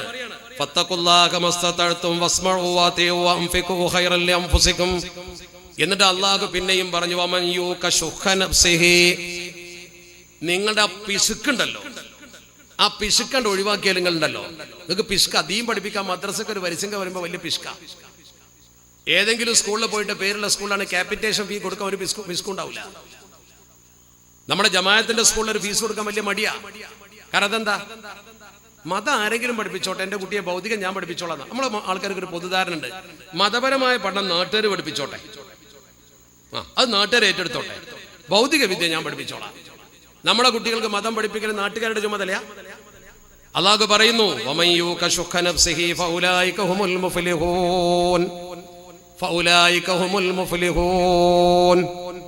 ആരാ വിജയികള്? വിജയികള് നല്ലതിന് പൈസ ചെലവാക്കുക, പിശുക്ക് ഒഴിവാക്കുക, മക്കൾക്ക് ശരിക്ക് ദീൻ പഠിപ്പിച്ച് മക്കളെയും ഭാര്യമാരെയും ശത്രുക്കളല്ലാതാക്കുക. ഒരു നല്ല ദീനീബോധമുള്ള പെണ്ണ് കുടുംബത്തേക്ക് വന്നാൽ അതിന്റെ അവസ്ഥ അറിയോ? അള്ളാഹുവിന്റെ പരിശുദ്ധ ഹബീബ് അഷ്റഫുൽ ഖൽഖ് മുഹമ്മദ് മുസ്തഫ സ്വല്ലല്ലാഹു അലൈഹി വസല്ലമ തങ്ങൾ പറഞ്ഞു, ഒറ്റ വാക്കായിൽ അപ്പുറം എന്താ വേണ്ടത്? അഫ്ളലു മാ യക്നിസുൽ മർഅ്, ഒരു മനുഷ്യൻ നേടുന്ന നിധികളിൽ വെച്ച് ഏറ്റവും വലിയ നിധി. നിധി എന്ന് പറഞ്ഞു, നിധി എന്ന് പറഞ്ഞാൽ തന്നെ വലിയ സംഭവം. നിധി കിട്ടുക അഫ്ളല് കൂട്ടിച്ചേർത്താലോ സ്വർണത്തിന് സുഗന്ധം പൂശിയ മാതിരിയായി. സ്വർണത്തിന് സുഗന്ധം പൂശിയതുപോലെ അഫ്ളലു മാ യക്നിസുൽ മർഅ്, ഒരു മനുഷ്യൻ നേടുന്ന നിധികളിൽ വെച്ച് ശ്രേഷ്ഠമായ നിധി. അതിലപ്പുറഞ്ഞ ദുന്യാവിലൊന്നുമില്ല. ഒരു ചെറുപ്പക്കാരന് കിട്ടുന്ന നിധികളിൽ വെച്ച് ഏറ്റവും വലിയ നിധി എന്താ? സ്വർണമല്ല, വെള്ളിയല്ല, പണമല്ല, ഒന്നുമല്ല. അൽ മർഅത്തു സ്വാലിഹ, നല്ലൊരു പെൺകുട്ടി. സ്വാലിഹത്തായ ഒരു പെണ്ണ് കുടുംബത്തിൽ വന്നു കയറിയ കുടുംബം നന്നാവും. ഒരു കുടുംബത്തിന്റെ അസ്ഥിവാരം ഇടുമ്പോ ഈ പെൺകുട്ടിക്ക് നല്ല സ്വാലിഹത്ത് എന്ന് പറഞ്ഞാൽ അത് തേച്ച് മിനിക്കുണ്ടാക്കണതല്ല, അത് കോസ്മെറ്റിക്സ് തേച്ച് മുഖം മിനിക്കതുകൊണ്ട് ഉണ്ടാവൂല. അത് 25,000 30,000 കൊടുത്ത് ഉടയാട വാങ്ങിയിട്ട് വന്നാൽ ഉണ്ടാവൂല. അത് ദീൻ പഠിച്ചിട്ട് മനസ്സിൽ ദീൻ ഉണ്ടെങ്കിൽ ഉണ്ടാവുള്ളൂ. അങ്ങനത്തെ ഒരു പെൺകുട്ടി കുടുംബത്തേക്ക് കയറി വന്നാൽ കുടുംബം ജയിച്ചു, നിധി കിട്ടിയതുപോലെയായി. അഷ്റഫുൽ ഖൽഖ് മുഹമ്മദ് മുസ്തഫ. അപ്പൊ കുടുംബം നന്നാവണമെങ്കിൽ പടികേറി വരുന്ന പെണ്ണിന് ദീന് വേണം. പടികേറി വരുന്ന പെണ്ണിന് ദീനുണ്ടാകണമെങ്കിൽ നമ്മളെ മക്കളെ നമ്മൾ പഠിപ്പിക്കണം. നമ്മളെ മക്കളല്ലേ കയറി പോകാനുള്ളത്? ഇന്ന് മുസ്ലിം കുടുംബത്തിൽ എത്ര കല്യാണങ്ങൾ മുടങ്ങുന്നുണ്ട്? എന്തേ കാരണം? കുട്ടിക്ക് പെരുമാറാൻ അറിയില്ല, കുട്ടിക്ക് ദീൻ അറിയില്ല. ഇത് പഠിപ്പിച്ചു കൊടുക്കേണ്ട ഉത്തരവാദിത്തം ആർക്കല്ലത്? രക്ഷിതാക്കൾക്കല്ലത്. ഈ കുട്ടിയെ കുറ്റം പറഞ്ഞിട്ട് കാര്യമില്ല. ആ കുട്ടി ഇസ്ലാമിക കുടുംബജീവിതം പഠിച്ചിട്ടില്ല. ഇപ്പൊ നമ്മുടെ ഒരു ഇസ്ലാമിക ചുറ്റുപാടിലല്ല കുട്ടി പഠിച്ചത്. ഇനി അതുകൊണ്ട് ആദ്യം നിങ്ങൾ മനസ്സിലാക്കേണ്ടത്, നമ്മുടെ ഒന്നാമത്തെ ചുമതല, ഫസ്റ്റ് നമ്മുടെ ചുമതല ഈ കുട്ടിക്ക് ശരിക്ക് ദീനീ ബോധം കൊടുക്കലാണ്. രണ്ടാമത്തേത്, നമ്മുടെ ഈ നാട്ടിൽ ജീവിക്കണമെങ്കിൽ നമുക്ക് നല്ല ഭൗതിക വിദ്യാഭ്യാസം വേണം. നിങ്ങളെ കുട്ടികളെ നിങ്ങൾ ഭൗതിക വിദ്യ പഠിപ്പിക്കാതിരിക്കുക, ഇതൊരു ഗൈഡൻസ് വേണം. ഇപ്പൊ നിങ്ങൾ നോക്ക്, നമ്മുടെ കേരളത്തിൽ 18% ക്രൈസ്തവ സമുദായം. 18% ക്രൈസ്തവ സമുദായം നമ്മുടെ കേരളത്തിൽ 20.6% സർക്കാർ ജോലി നേടിയിട്ടുണ്ട്. 20.6% സർക്കാർ ജോലി അവർ നേടി. നേരെ മറിച്ച് 27% മുസ്ലിങ്ങൾ ഇവിടെ. നമ്മളിവിടെ 11.4% സർക്കാർ ജോലി നേടിയിട്ടുള്ളൂ. നമ്മൾ വളരെ പുറകിലാണ്. നമ്മളെ പോലത്തെ ആൾക്കാർ വേറെ ഇല്ല. നായർ സമുദായം 12.5 കേരളത്തിൽ. 12.5% നായന്മാരുള്ളൂ. 100 ആളിൽ 12 ആളെ അവരുള്ളൂ, 12 ആള്. അവര് 21% സർക്കാർ ജോലി നേടി. അവരെ ഇരട്ടിയിലധികം നേടിയവര്. ഈഴവന്മാർ 23% ഇവിടെ ഉള്ളൂ. അവർ 23.5% ജോലി നേടി. പട്ടികജാതിക്കാർ 9% കേരളത്തിലുള്ളൂ. അവർ 7.6% ജോലി നേടി. നമ്മളെക്കാൾ മുമ്പിലാണ്. നമ്മൾ 27% ആളുകൾ ഉണ്ടായിട്ട് 11.5% തികഞ്ഞിട്ടില്ല ജോലി. അപ്പൊ നമ്മളെ കുട്ടികളെ പഠിപ്പിച്ച് മിടുക്കന്മാരാക്കി സർക്കാർ ജോലിക്ക് പ്രാപ്തരാക്കണം. അതിന് കുട്ടികൾക്ക് നല്ല വിദ്യാഭ്യാസം തുടക്കത്തിലേക്ക് കൊടുക്കണം. സർക്കാർ ഓഫീസുകളിൽ നമ്മുടെ ഒരു കുട്ടി ഉണ്ടായാൽ നമ്മളോട് ഗുണമൊന്നും ചെയ്യേണ്ട, ദോഷം ചെയ്യാതിരുന്നാൽ മതിയല്ലോ. പക്ഷെ ചില ആളുകളൊക്കെ സർക്കാർ ജോലി കിട്ടി ചില ഓഫീസിൽ. നിങ്ങൾക്കൊരു അനുഭവം ഉണ്ടാവും. ഏതെങ്കിലും ഒരു സർക്കാർ ഓഫീസിലെ സീറ്റിൽ ഒരു മുസ്ലിം ഉണ്ടാവും. ചെന്ന് സലാം പറഞ്ഞാൽ പോലും മടക്കൂല. ഒരു ഫയൽ മര്യാദക്ക് കൈകാര്യം ചെയ്ത് തരൂല്ല. നേരെ മറിച്ച് ആ ഓഫീസർ നായരോ നമ്പൂതിരി ഉണ്ടെങ്കിൽ വേഗം സംഗതി നടത്തി തരും. അങ്ങനത്തെ അനുഭവം നിങ്ങൾക്ക് പലർക്കും ഉണ്ടാവും. എന്താ കാരണം? ഈ ചെറുക്കന് ദീനീബോധം ഇല്ലാത്തതുകൊണ്ട്. സാമൂഹ്യ ബോധം വേണം. മുസ്ലിം ചെന്നാലും അമുസ്ലിം ചെന്നാലും ആര് ചെന്നാലും ഇത് ചെയ്തു കൊടുക്കാനുള്ള ഒരു കപ്പാസിറ്റി വേണം, അതിൻ്റെ ഒരു മനസ്സ് വേണം. മല്ലം യഷ്കുരിന്നാസലം യഷ്കുരില്ലാഹ എന്ന് പഠിക്കണം. ജനങ്ങളോട് നന്ദി ചെയ്യാത്തവൻ അള്ളാഹുവിനോട് നന്ദി ചെയ്യാത്തവനാ. അപ്പൊ ആര് തന്റെ മുമ്പിൽ വന്നാലും അവർക്ക് നല്ലത് ചെയ്തു കൊടുക്കുക. അതാണ് ഒരു മനുഷ്യന്റെ കടമ. ആ കടമ ശരിക്കും നിർവഹിക്കലാണ് പ്രധാനം. അത് നിർവഹിച്ചില്ലെങ്കിൽ ഏറ്റവും വലിയ അപകടമാണ് വരിക. അപ്പൊ നമ്മൾ ശരിക്കും നമ്മുടെ കുട്ടികളുടെ മനസ്സ് ഒന്ന് ട്രെയിൻ ചെയ്തെടുക്കണം. നിങ്ങളൊക്കെ രക്ഷിതാക്കൾക്കൊക്കെ അതിന് കടമുണ്ട്. രക്ഷിതാവിന് കടമുണ്ട്, അധ്യാപകന് കടമുണ്ട്. ഒരു അധ്യാപകന്റെ കടമ അതായി കുട്ടിയുടെ മനസ്സ് നന്നാക്കിയെടുക്കല. പണ്ട് സി രാധാകൃഷ്ണൻ നിങ്ങൾക്കറിയാലോ. സി രാധാകൃഷ്ണൻ ഇന്ത്യയുടെ രാഷ്ട്രപതിയായ ആളാണ്. വലിയ ബുദ്ധിജീവിയും ചിന്തകനും ഒക്കെ ആയിരുന്നു. അദ്ദേഹം വിദ്യാഭ്യാസ ചിന്തകനുമാണ്. അദ്ദേഹം ഒരിക്കലും ഒരു ഉയർന്ന ഒരു കലാലയത്തിൽ ചെന്നിട്ട് കുട്ടികളുമായി സംവദിച്ചു, APJ അബ്ദുൽ കലാമിനെ പോലെ. അപ്പൊ കുട്ടികൾ ചോദിച്ചു, sir what is the difference between A school master and A station master എന്ന് ചോദിച്ചു. ഒരു റെയിൽവേ സ്റ്റേഷനിലെ സ്റ്റേഷൻ മാസ്റ്ററും ഒരു സ്കൂളിലെ മാസ്റ്ററും തമ്മിൽ എന്താ വ്യത്യാസം എന്ന് ചോദിച്ചു. സി രാധാകൃഷ്ണനോട് ചോദിച്ചത്. ഒരു പുസ്തകത്തിൽ ഞാൻ വായിച്ചത്. ഒരു സ്കൂളിലെ മാഷും റെയിൽവേ സ്റ്റേഷനിലുണ്ടല്ലോ മാഷ്, സ്റ്റേഷൻ മാഷ്, ഈ 2 മാഷന്മാരും തമ്മിൽ എന്താ വ്യത്യാസം എന്ന് ചോദിച്ചു. എടുത്ത പടി സി രാധാകൃഷ്ണൻ പറഞ്ഞൊരു മറുപടി ഉണ്ട്. അദ്ദേഹം പറഞ്ഞ മറുപടി എന്താ? Station master minds the train. Station master minds the train. അയാൾ ട്രെയിൻ വരുന്നുണ്ടോ എന്ന് മൈൻഡ് ചെയ്യാം. Minds the train. Station master ട്രെയിനിനെയാണ് മൈൻഡ് ചെയ്യുന്നത്. School master trains the mind. School master മനസ്സിനെയാണ് ട്രെയിൻ ചെയ്യുന്നത്. രണ്ടും നമ്മൾ വ്യത്യാസം അതാണ്. School master trains the mind, station master minds the train. അദ്ദേഹം പറഞ്ഞു കൊടുത്തു. കുട്ടികൾക്ക് സന്തോഷമായി. എന്താ വ്യത്യാസം? സ്റ്റേഷൻ മാസ്റ്റർ ട്രെയിൻ വരുന്നുണ്ടോ എന്നാ നോക്കുക. സ്കൂളിലെ മാസ്റ്ററോ കുട്ടീന്റെ മനസ്സെങ്ങനെ ട്രെയിൻ ചെയ്തെടുക്കുക എന്ന് നോക്കുക. രണ്ട് വ്യത്യാസം. അപ്പൊ ആ തരത്തിൽ നമ്മുടെ സമൂഹത്തിൽ ശരിക്കും നല്ല ഒരു തലമുറയെ നമ്മൾ നല്ല തലമുറയായിരുന്നല്ലോ, നമുക്ക് നല്ല ജോലി ഇവിടെ ഉണ്ടായിരുന്നല്ലോ. നമ്മളെല്ലാവരും അംഗീകരിച്ച എന്തേ ജിഫ്രി തങ്ങൾ കോഴിക്കോട്ട് വന്നപ്പോൾ സാമൂതിരിപ്പാട് സ്വീകരിക്കാൻ കാരണം കോഴിക്കോട്ട് അന്ത്യവിശ്രമം കൊള്ളുന്ന സെയ്ദ് ജിഫ്രി തങ്ങളുണ്ടല്ലോ. കോഴിക്കോട് ജിഫ്രി ഹൗസിൽ അന്ത്യവിശ്രമം കൊള്ളുന്ന അദ്ദേഹത്തെ സ്വീകരിച്ചു സാമൂതിരി. ഇതേ കാരണം മുസ്ലിങ്ങളുടെ സത്യസന്ധത കണ്ടിട്ട്. ശ്രീ ചിത്തിര തിരുനാൾ മഹാരാജാവ് ബാലരാമവർമ്മ 1934 മുഹമ്മദ് ഹബീബുള്ളയെ തിരുവിതാംകൂറിൽ ദിവാനാക്കി. ആരാ ദിവാൻ? ദിവാൻ എന്ന് പറഞ്ഞാൽ ഗവർണറാ അന്നത്തെ. തിരുവിതാംകൂറിലെ നായന്മാർ ചോദിച്ചു എന്തേ അയാളെ ഗവർണറാക്കി? എന്താ മറുപടി? വിശ്വസ്തനാണവൻ, വിശ്വസിക്കാൻ പറ്റുന്ന മുസ്ലിം സമൂഹത്തിലെ വിദ്യാഭ്യാസമുള്ളവൻ. മുസ്ലിങ്ങളെ വിശ്വസിക്കാവുന്ന ഒരു തലമുറയാണ് ശരിക്കും നമ്മൾ ഓർക്കണം. നിങ്ങൾ ശ്രീമൂലം തിരുനാൾ മഹാരാജാവാണ് വർക്കല വെട്ടൂർ സ്കൂളിൽ കേരളത്തിൽ ആദ്യമായി അറബി പഠിപ്പിക്കാൻ ഒരു മുൻഷിയെ നിയമിച്ചത്. എന്താ അറബി പഠിക്കട്ടെ, അവര് സത്യസന്ധന്മാരാ. സാമൂതിരിപ്പാടാണ് കോഴിക്കോട്ട് ആദ്യം മുക്കുവ കുടുംബത്തിൽ നിന്ന് 1-2 ആള് മുസ്ലിം ആയിക്കോട്ടെ എന്ന് പറഞ്ഞത്. ചരിത്രകാരന്മാർ അത് എഴുതി വെച്ചിട്ടുണ്ട്. KV കൃഷ്ണയ്യരൊക്കെ എഴുതിയിട്ടുണ്ട്. Samoothiri ഉത്തരവിട്ട് Zamorin actually ordered 1 or 2 members of fisherman family to become Muslim. ഈ മുക്കുവ കുടുംബത്തിൽ 1-2 ആൾക്കാർ മുസ്ലിം ആയിക്കോട്ടെ. എന്തേ കാരണം? മുസ്ലിങ്ങളിലുള്ള വിശ്വാസ. അവര് കച്ചവടം ചെയ്താൽ കച്ചവടക്കാരും കിട്ടു വരും, കാരണം എന്താ ചതിക്കൂല. അങ്ങനത്തെ ഒരു തലമുറയെ പുനഃസൃഷ്ടിക്കലാണ് നമ്മുടെ രാജ്യത്ത് ഇസ്ലാമിന്റെ സംസ്കാരം നശിപ്പിക്കുന്ന ഫാസിസ്റ്റുകളുടെ കാലത്ത് നമുക്ക് തിരിച്ചു ചെയ്യാനുള്ളത്. അതിന് ദീനുള്ള കുറച്ച് കുട്ടികൾ വേണം, വിദ്യാഭ്യാസമുള്ള ദീനുള്ള കുറച്ച് കുട്ടികളെ വളർത്തണം. നിങ്ങൾ കവ്വായിക്ക് അത് കഴിയും. ശരിക്കും ഇന്ത്യയിലെ മുസ്ലിം സമൂഹത്തെ രക്ഷപ്പെടുത്താൻ ഇനി ആ ഒരു മാർഗം മാത്രമേ ഉള്ളൂ. ഞാൻ വാപ്പി മസ്ജിദ് പൊളിക്കുക, അത് ബാബരി പള്ളി പോലെയാകും, അത് പിടിച്ചടക്കാൻ പോവുകയാണ്. നമ്മുടെ ആരാധനാലയങ്ങളുടെ കട്ട് ഓഫ് ഡേറ്റ് ഒന്നും അവർക്ക് പ്രശ്നമല്ല. 1945 ഓഗസ്റ്റ് 17 കട്ട് ഓഫ് ഡേറ്റാ. പിന്നെ ഒരു ആരാധനാലയം ആ അവസ്ഥയിലല്ലാതെ ഉണ്ടാകാൻ പാടില്ല. എന്നിട്ടും 1669 ബാബർ നിർമ്മിച്ച മനോഹരമായ പള്ളി ക്ഷേത്രം പൊളിച്ചുണ്ടാക്കിയതാണെന്ന് പറഞ്ഞുകൊണ്ട് കോലാഹലം സൃഷ്ടിക്കുകയാണ്. അവിടുത്തെ ഹിന്ദുക്കൾക്ക് പ്രശ്നമൊന്നുമില്ല. അവിടെ ഒരുപാട് ഹിന്ദുക്കളുണ്ട് ഈ കാശിയിൽ. മണികർണിക എന്ന സ്ഥലമുണ്ട്. അവിടെ സ്ഥലത്തിന്റെ പ്രത്യേകത എന്താണെന്നറിയോ? വയസ്സുകാലത്ത് സകല സന്യാസിമാരും സകല വിശ്വാസികൾ അവിടെ പോയി പാർക്കെന്താ? കാരണം അവിടെ മരിച്ചാൽ നേരെ സ്വർഗത്ത് പോകുന്ന. അപ്പൊ അത്രയും വിശ്വാസമുള്ള ഒരു ടീം താമസിക്കുന്ന സ്ഥലമാണത്. അവരാരും പറഞ്ഞിട്ടില്ല ബാബർ ചക്രവർത്തി അല്ലെങ്കിൽ ഔറംഗസീബ് ചക്രവർത്തി ഇത് പൊളിച്ചു. ബാബർ അല്ല, ഔറംഗസീബാണ് നിർമ്മിച്ചത്. അബുൽ മുദഫർ മൊഹീദ്ദീൻ മുഹമ്മദ് എന്ന് പറയുന്ന ഔറംഗസീബ് ചക്രവർത്തി 1669 നിർമ്മിച്ചത്. അതേ നിർമ്മിച്ച പള്ളിയാണ് 1600കളിൽ നിർമ്മിച്ച ഒരു പള്ളിയെ നോക്ക് നിങ്ങൾ. ആ മഹാനായ മനുഷ്യൻ നിർമ്മിച്ച നിർമ്മിതിയെ ഇന്ന് വർഗീയവാദികൾ തകർക്കാൻ പോവാണ്. ഒരു കാരണവും അതിനില്ല. ഞാൻ ആ ഭാഗത്തേക്ക് കൂടുതൽ പോകുന്നില്ല, ഞാൻ ചരിത്രമല്ല പറയുന്നത്. ഇവിടെയൊക്കെ നമ്മൾ ഇന്ത്യക്ക് കൊടുത്തൊരു സംസ്കാരമുണ്ട്. ഈ സംസ്കാരം നമ്മുടെ കുട്ടികൾ ശരിക്കും സമൂഹത്തിൽ കാണിച്ചു കൊടുക്കണം. അതിന് നമ്മളെ മക്കൾക്ക് ശരിക്കും നമ്മൾ ട്രെയിനിങ് കൊടുക്കണം. എങ്ങനെ ട്രെയിനിങ് കൊടുക്കണം? ശരിക്കും നമ്മളെ മക്കൾക്ക് നമ്മൾ ശരിക്കും ഒരു പോസിറ്റീവ് ആറ്റിറ്റ്യൂഡ് ഉണ്ടാക്കണം. ഇപ്പൊ നമ്മളെ മക്കളുടെ നിഷേധാത്മക സമീപനത്തിലാണ്. അത് പറ്റൂല, പഠിക്കാൻ കഴിയില്ല, അങ്ങനെ ചെയ്യാൻ കഴിയില്ല, ഇങ്ങനെ ചെയ്യാൻ കഴിയില്ല.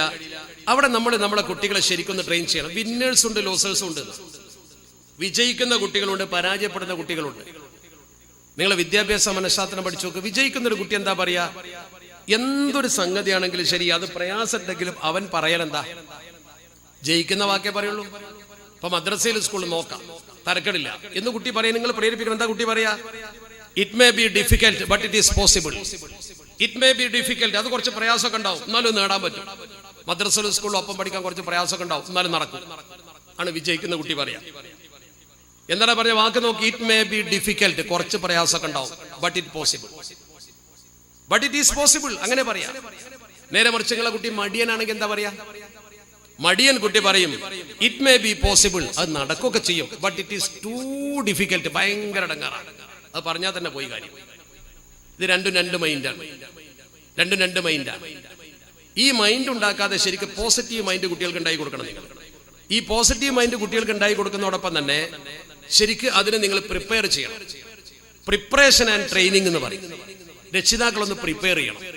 നിങ്ങൾ ഇപ്പൊ പോയിട്ട് എന്റെ കുട്ടിയെ എന്താക്കണം? മതവിദ്യ പഠിക്കാതെ എന്റെ കുട്ടി ഭൗതിക വിദ്യ പഠിച്ചിട്ട് കാര്യമില്ല. എന്നാൽ ഭൗതിക വിദ്യ പഠിക്കാതെ ഇന്നത്തെ കാലത്ത് പറ്റൂല. അപ്പോ അവനെ ഉയർന്ന വിദ്യാഭ്യാസത്തിന്, ഇപ്പോൾ MBAക്കോ അതല്ലെങ്കിൽ MBBSനോ അതല്ലെങ്കിൽ അതുപോലെയുള്ള ഉയർന്ന കാര്യങ്ങൾക്കൊക്കെ കുട്ടിയെ പ്രാപ്തമാക്കുമ്പോൾ അതിന്റെ മുമ്പ് എൻ്റെ കുട്ടി ബേസിക്കലി നമ്മുടെ സ്കൂളിൽ പഠിച്ചിട്ട് ഒരു ഇസ്ലാമിക കൾച്ചറിൽ ഒരു 10ാം ക്ലാസ്സൊക്കെ കഴിഞ്ഞ് 12ാം ക്ലാസ് വരെ, അതുവരെയൊക്കെയല്ലേ കുട്ടിയെ കയ്യിൽ വെക്കാൻ പറ്റൂ. അതുവരെ നമ്മളെ കുട്ടിയെ ശരിക്കും ഒരു ഇസ്ലാമിക കൾച്ചർ തന്നെ പഠിപ്പിക്കണം എന്നൊരു ചിന്ത നിങ്ങൾക്ക് ആദ്യം തീരുമാനിക്കണം. അതാണ് പ്രിപ്പറേഷൻ. അതിനുള്ള പേഷ്യൻസ്, ക്ഷമ കാണിക്കണം. അതിന് കുറച്ച് ക്ഷമ. എന്താ ക്ഷമ? 2 ക്ഷമ ഉണ്ട് അവിടെ. ഒന്ന്, വേറെല്ലോന്റെ കുട്ടിയൊക്കെ വലിയ പേരുള്ള സ്കൂളിൽ പോകുമ്പോൾ എൻ്റെ കുട്ടി ഇവിടെ ജമാഅത്തിന്റെ സ്കൂളിൽ പോകുക എന്നുള്ള ഒരു അപകർഷതാബോധം ക്ഷമിച്ചേക്ക്, അതിൽ ഹൈറെന്ന പിന്നെ തരും. അതുങ്ങളെ മനസ്സിന്റെ ഒരു ഈഗോ ആണ്. എൻ്റെ കുട്ടി ഇവിടെ പഠിക്കാനുള്ളതല്ല, ഞാൻ അതിനകത്തൊന്നും അല്ല. അല്ല തന്ന നിഅ്മത്ത് കൊണ്ട് കുട്ടിയെ നിങ്ങൾ വഴികേടിലേക്ക് വലിച്ചെറിയാം ആണ് മനസ്സിലാക്കേണ്ടത്. അവിടെ നിങ്ങൾ ശരിക്കത് പ്രകടിപ്പിക്കണം. അതോടൊപ്പം തന്നെ നിങ്ങൾക്ക് നിങ്ങളെ കുടുംബത്തിന് നല്ലൊരു രക്ഷിതാവാകണമെങ്കിൽ ആദ്യം ഒരു കൺട്രോളിങ് കപ്പാസിറ്റി വേണം. ശരിക്കൊക്കെ നിയന്ത്രിക്കാനുള്ളൊരു കഴിവാണ്. തോന്നിയ പോലെ ആക്കരുത്. കുട്ടികളെ കയറൂരി വിടരുത്. നിങ്ങൾ വീട് ശരിക്കും നിയന്ത്രിക്കുക. അങ്ങനെ കർശനത കൊണ്ടല്ല, കാർക്കശ്യം കൊണ്ടല്ല, സ്നേഹം കൊണ്ട്. അതുപോലെ തന്നെ ഒരു കുട്ടികളെ ശരിക്കും മനസ്സിലാക്കുക. ഇവന്റെ അഭിരുചി എന്താണ്? ഡോക്ടർ ആകാൻ താല്പര്യമുള്ളവൻ എഞ്ചിനീയർ ആക്കാൻ പോയിട്ട് കാര്യമില്ല. എഞ്ചിനീയർ ആകാൻ താല്പര്യമുള്ളവനെ ഡോക്ടറാക്കാൻ പോയിട്ട് നിങ്ങളെ താല്പര്യത്തിന് കുട്ടീനെ വിടരുത്. കുട്ടിയുടെ പഠന താല്പര്യത്തിന് നിങ്ങളെ വിടുക. ധാർമ്മികതയിൽ നിങ്ങളെ താല്പര്യം. ഒരു മോട്ടിവേഷൻ മെന്റാലിറ്റി വേണം. എപ്പോഴും നിങ്ങളെ കുട്ടിയെ മോട്ടിവേറ്റ് ചെയ്യുക. വേറെ കുട്ടിയോട് താരതമ്യം ചെയ്ത് അവനെങ്ങനെ ഇവനിങ്ങനെ എന്ന് പറയുന്നതിന് പകരം നിങ്ങളുടെ കുട്ടികളെ ഗുണഗണങ്ങളെ പുകഴ്ത്തുക, അവന് നല്ല മാർക്ക് കിട്ടുമ്പോൾ അവാർഡ് കൊടുക്കുക, അവന് ധാർമ്മികതയുടെ പാഠങ്ങൾ പഠിപ്പിച്ചു കൊടുക്കുക, പകർന്നു കൊടുക്കുക. ഇതിന് ഏറ്റവും നല്ല ഒരു കാര്യമാണ് കവ്വായിൽ നല്ല സ്വദേശി ദർസ്. ഈ ദർസിലേക്ക് നിങ്ങളെ വെറുതെ നടക്കുന്ന കുറെ കുട്ടികൾ, ഈ വൈകുന്നേരങ്ങളിൽ വെറുതെ നടക്കുന്ന കുറച്ച് കുട്ടികളുണ്ട്. ഈ അൽബത്താലത്തെ തുക്സിൽ കൽബ് എന്ന് പറഞ്ഞതാണ്. കുട്ടികൾ ഇങ്ങനെ വെറുതെ തേരാപ്പാരാ നടക്കും. ഇതിനൊരു ജോലി ഉണ്ടാവില്ല, കുറച്ച് കൂട്ടുകെട്ട്. ഈ കൂട്ടുകെട്ടാണ് ശരിക്കും നമ്മളെ കുട്ടികളെ മുഴുവൻ നശിപ്പിക്കുന്ന പ്രധാനപ്പെട്ട ഘടകം.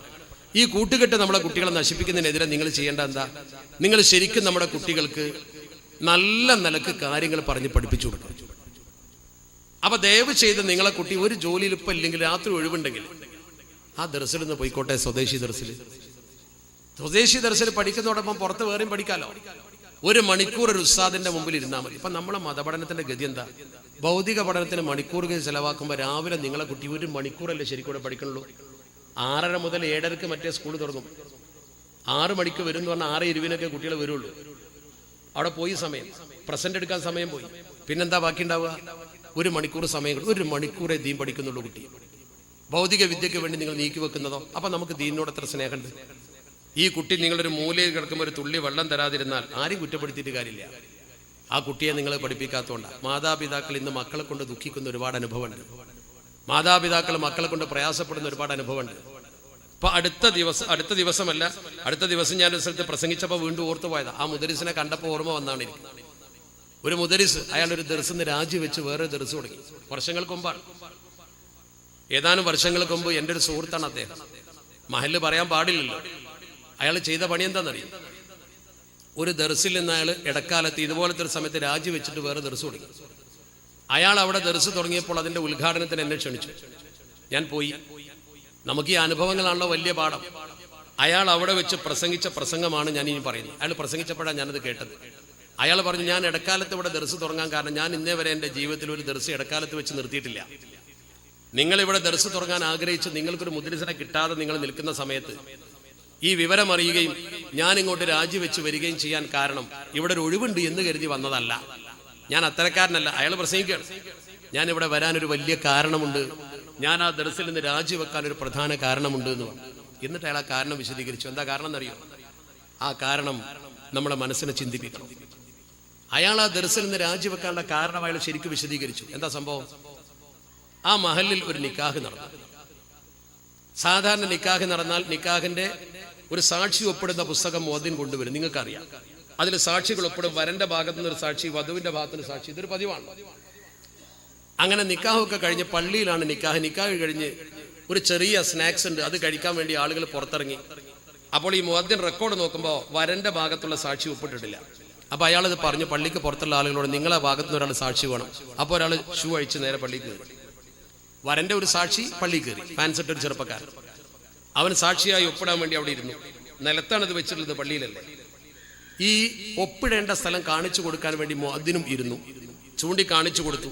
ഇയാൾ ചൂണ്ടിക്കാണിച്ചു കൊടുത്തു. അവൻ ഒപ്പിടാൻ കുനിഞ്ഞു. ഒപ്പിടുന്ന സമയത്ത് ഇവിടെ തന്നെ അല്ലേ എന്ന് അവൻ ചോദിച്ചു. ആ ചോദ്യം ഇയാൾ ശരിക്ക് ഇയാളുടെ ഇവന്റെ മുഖം ഒപ്പ. ഒരു ചെറിയ വാസന തോന്നി, വിദേശ മദ്യത്തിന്റെ.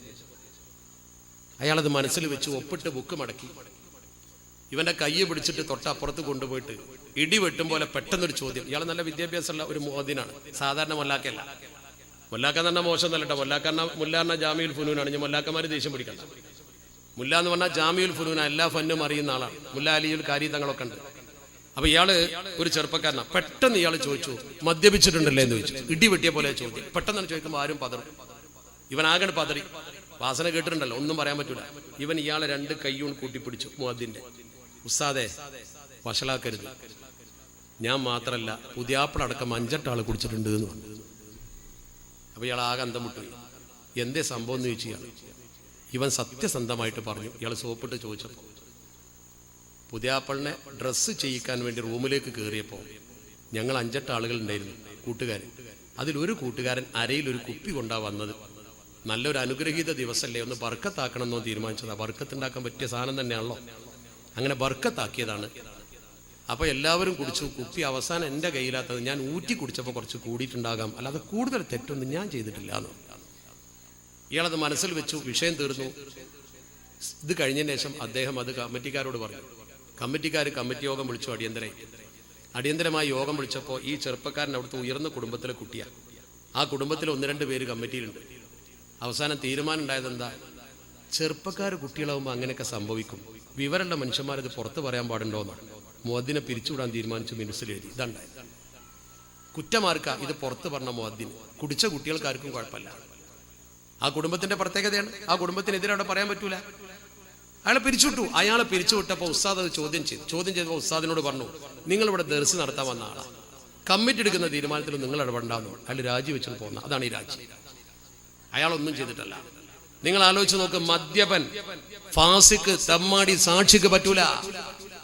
അവൻ സാക്ഷി ഒപ്പിട്ട ആ കല്യാണത്തിന്റെ ഗതി എന്തായിരിക്കും? വെറുതെ നിക്കാഹ് പൊളിയുന്നത്. നമ്മളെ മക്കൾ വിവാഹാഘോഷത്തിന്റെ പേരിൽ പുതിയാപ്പള പോകുന്നതും തമ്മാടിത്തം കാണിക്കുന്നതൊക്കെ എന്തുകൊണ്ടാ? ഇതെന്റെ ജീവിതത്തിലെ ഒരു ബർക്കത്തുള്ള സമയമാണെന്നുള്ള തിരിച്ചറിവില്ലാത്തതുകൊണ്ടാണ്.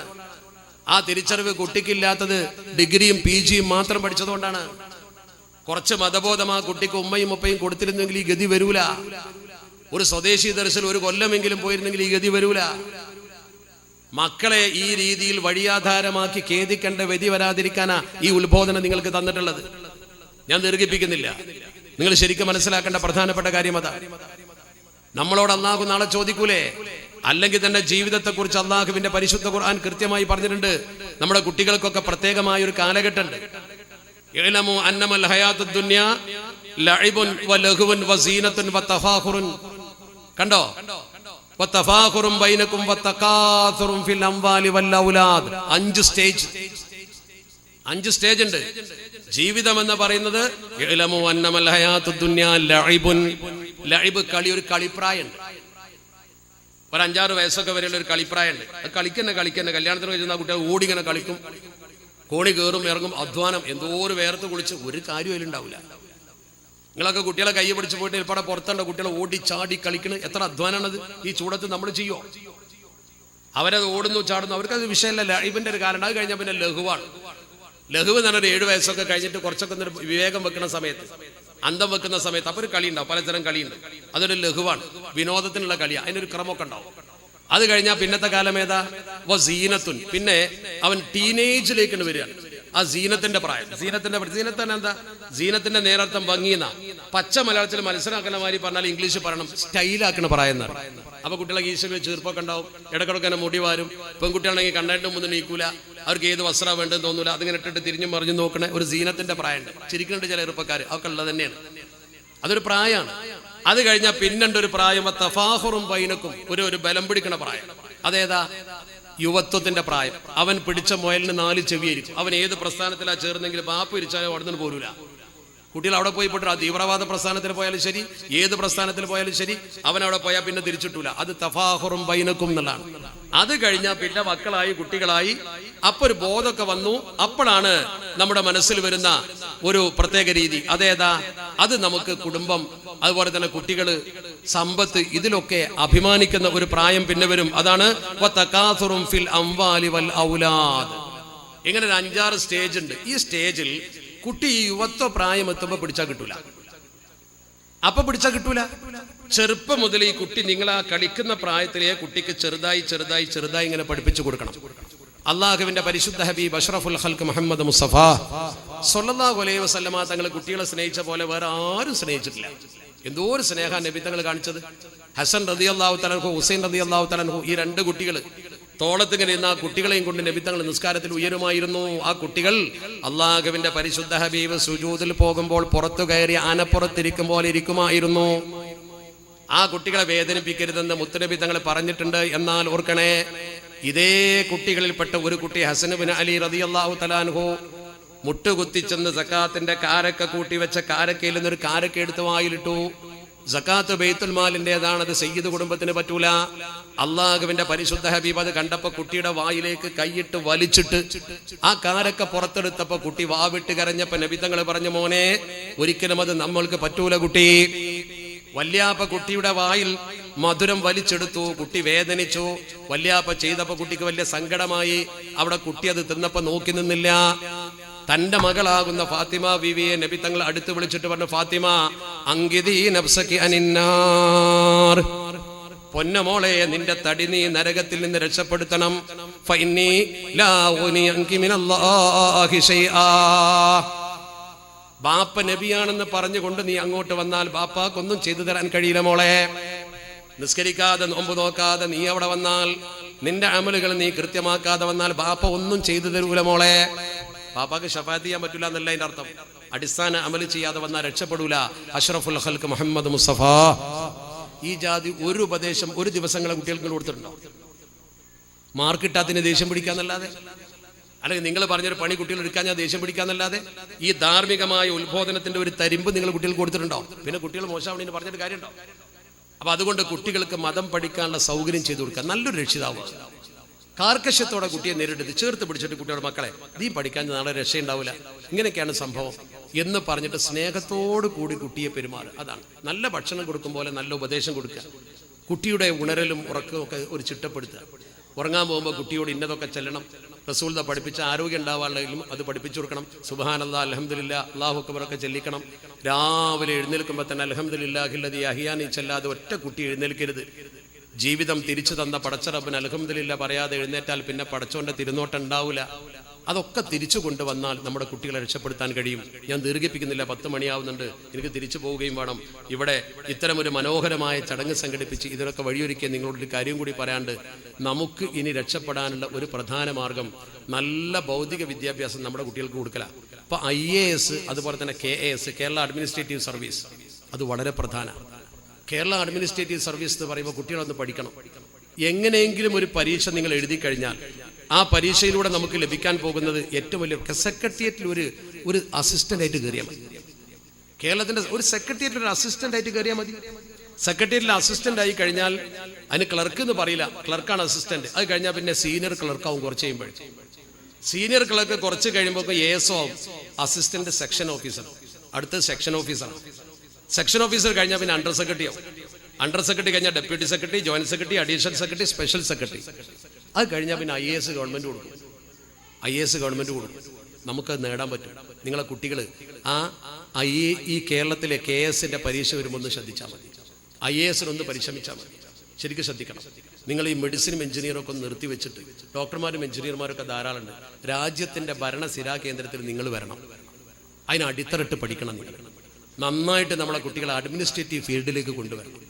ആ അഡ്മിനിസ്ട്രേറ്റീവ് ഫീൽഡ് വളരെ പ്രധാനമാണ്. ഇവിടുത്തെ വകുപ്പ് സെക്രട്ടറിമാര്, പോലീസ് സൂപ്രണ്ടുമാര്, അതുപോലെ തന്നെ നമ്മുടെ ജില്ലാ കളക്ടർമാര്, ADM അടക്കമുള്ള ഉയർന്ന പോസ്റ്റിൽ നമ്മളെ മക്കൾ വരണം. അത് വരാനുള്ള ശ്രമം, അത് നമ്മുടെ അവകാശമാണ്. നമ്മൾ ആ പോസ്റ്റിൽ വന്നാൽ മുസ്ലിങ്ങൾക്ക് വേണ്ടി പ്രത്യേക ഫേവർ ഒന്നും ചെയ്യേണ്ട. എല്ലാ ജാതി മതസ്ഥരോടും നല്ല നിലക്ക് പെരുമാറിയാൽ മതി. നല്ല അഭിഭാഷകർ വേണം നമുക്ക്. ജുഡീഷ്യറിയിൽ നമ്മുടെ പങ്ക് വേണം, ആവശ്യമാണ്. എല്ലാ ഡിപ്പാർട്ട്മെന്റിലും നമ്മൾ ആളുകൾ കടന്നു വരാൻ വേണ്ടി കഠിനമായി കുട്ടികളെ പഠിപ്പിക്കണം. പഠിപ്പിക്കുമ്പോൾ ഒരു കാര്യം, മുസ്ലിം ഉണ്ടായിട്ട് കാര്യമില്ല, മതബോധമുള്ള മുസ്ലിം ഉണ്ടാവും. അതിന് അടിത്തറയിൽ മതബോധം കൊടുക്കണം. അതാണ് ഈ പറഞ്ഞു വന്നതൊക്കെ. അതിനുള്ള പരിശ്രമത്തിൽ നിങ്ങളൊക്കെ ഒരുമിച്ച് നിൽക്കണം എന്ന് മാത്രം സൂചിപ്പിച്ചുകൊണ്ട് ഈ നല്ല മജ്‌ലിസിൽ നമ്മൾ വന്നിരുന്നത് ഒരു നല്ല കാര്യത്തിനായതുകൊണ്ട് റബ്ബ് സുബ്ഹാനഹു വ തആല നമുക്കെല്ലാ അനുഗ്രഹവും പ്രദാനം ചെയ്യട്ടെ.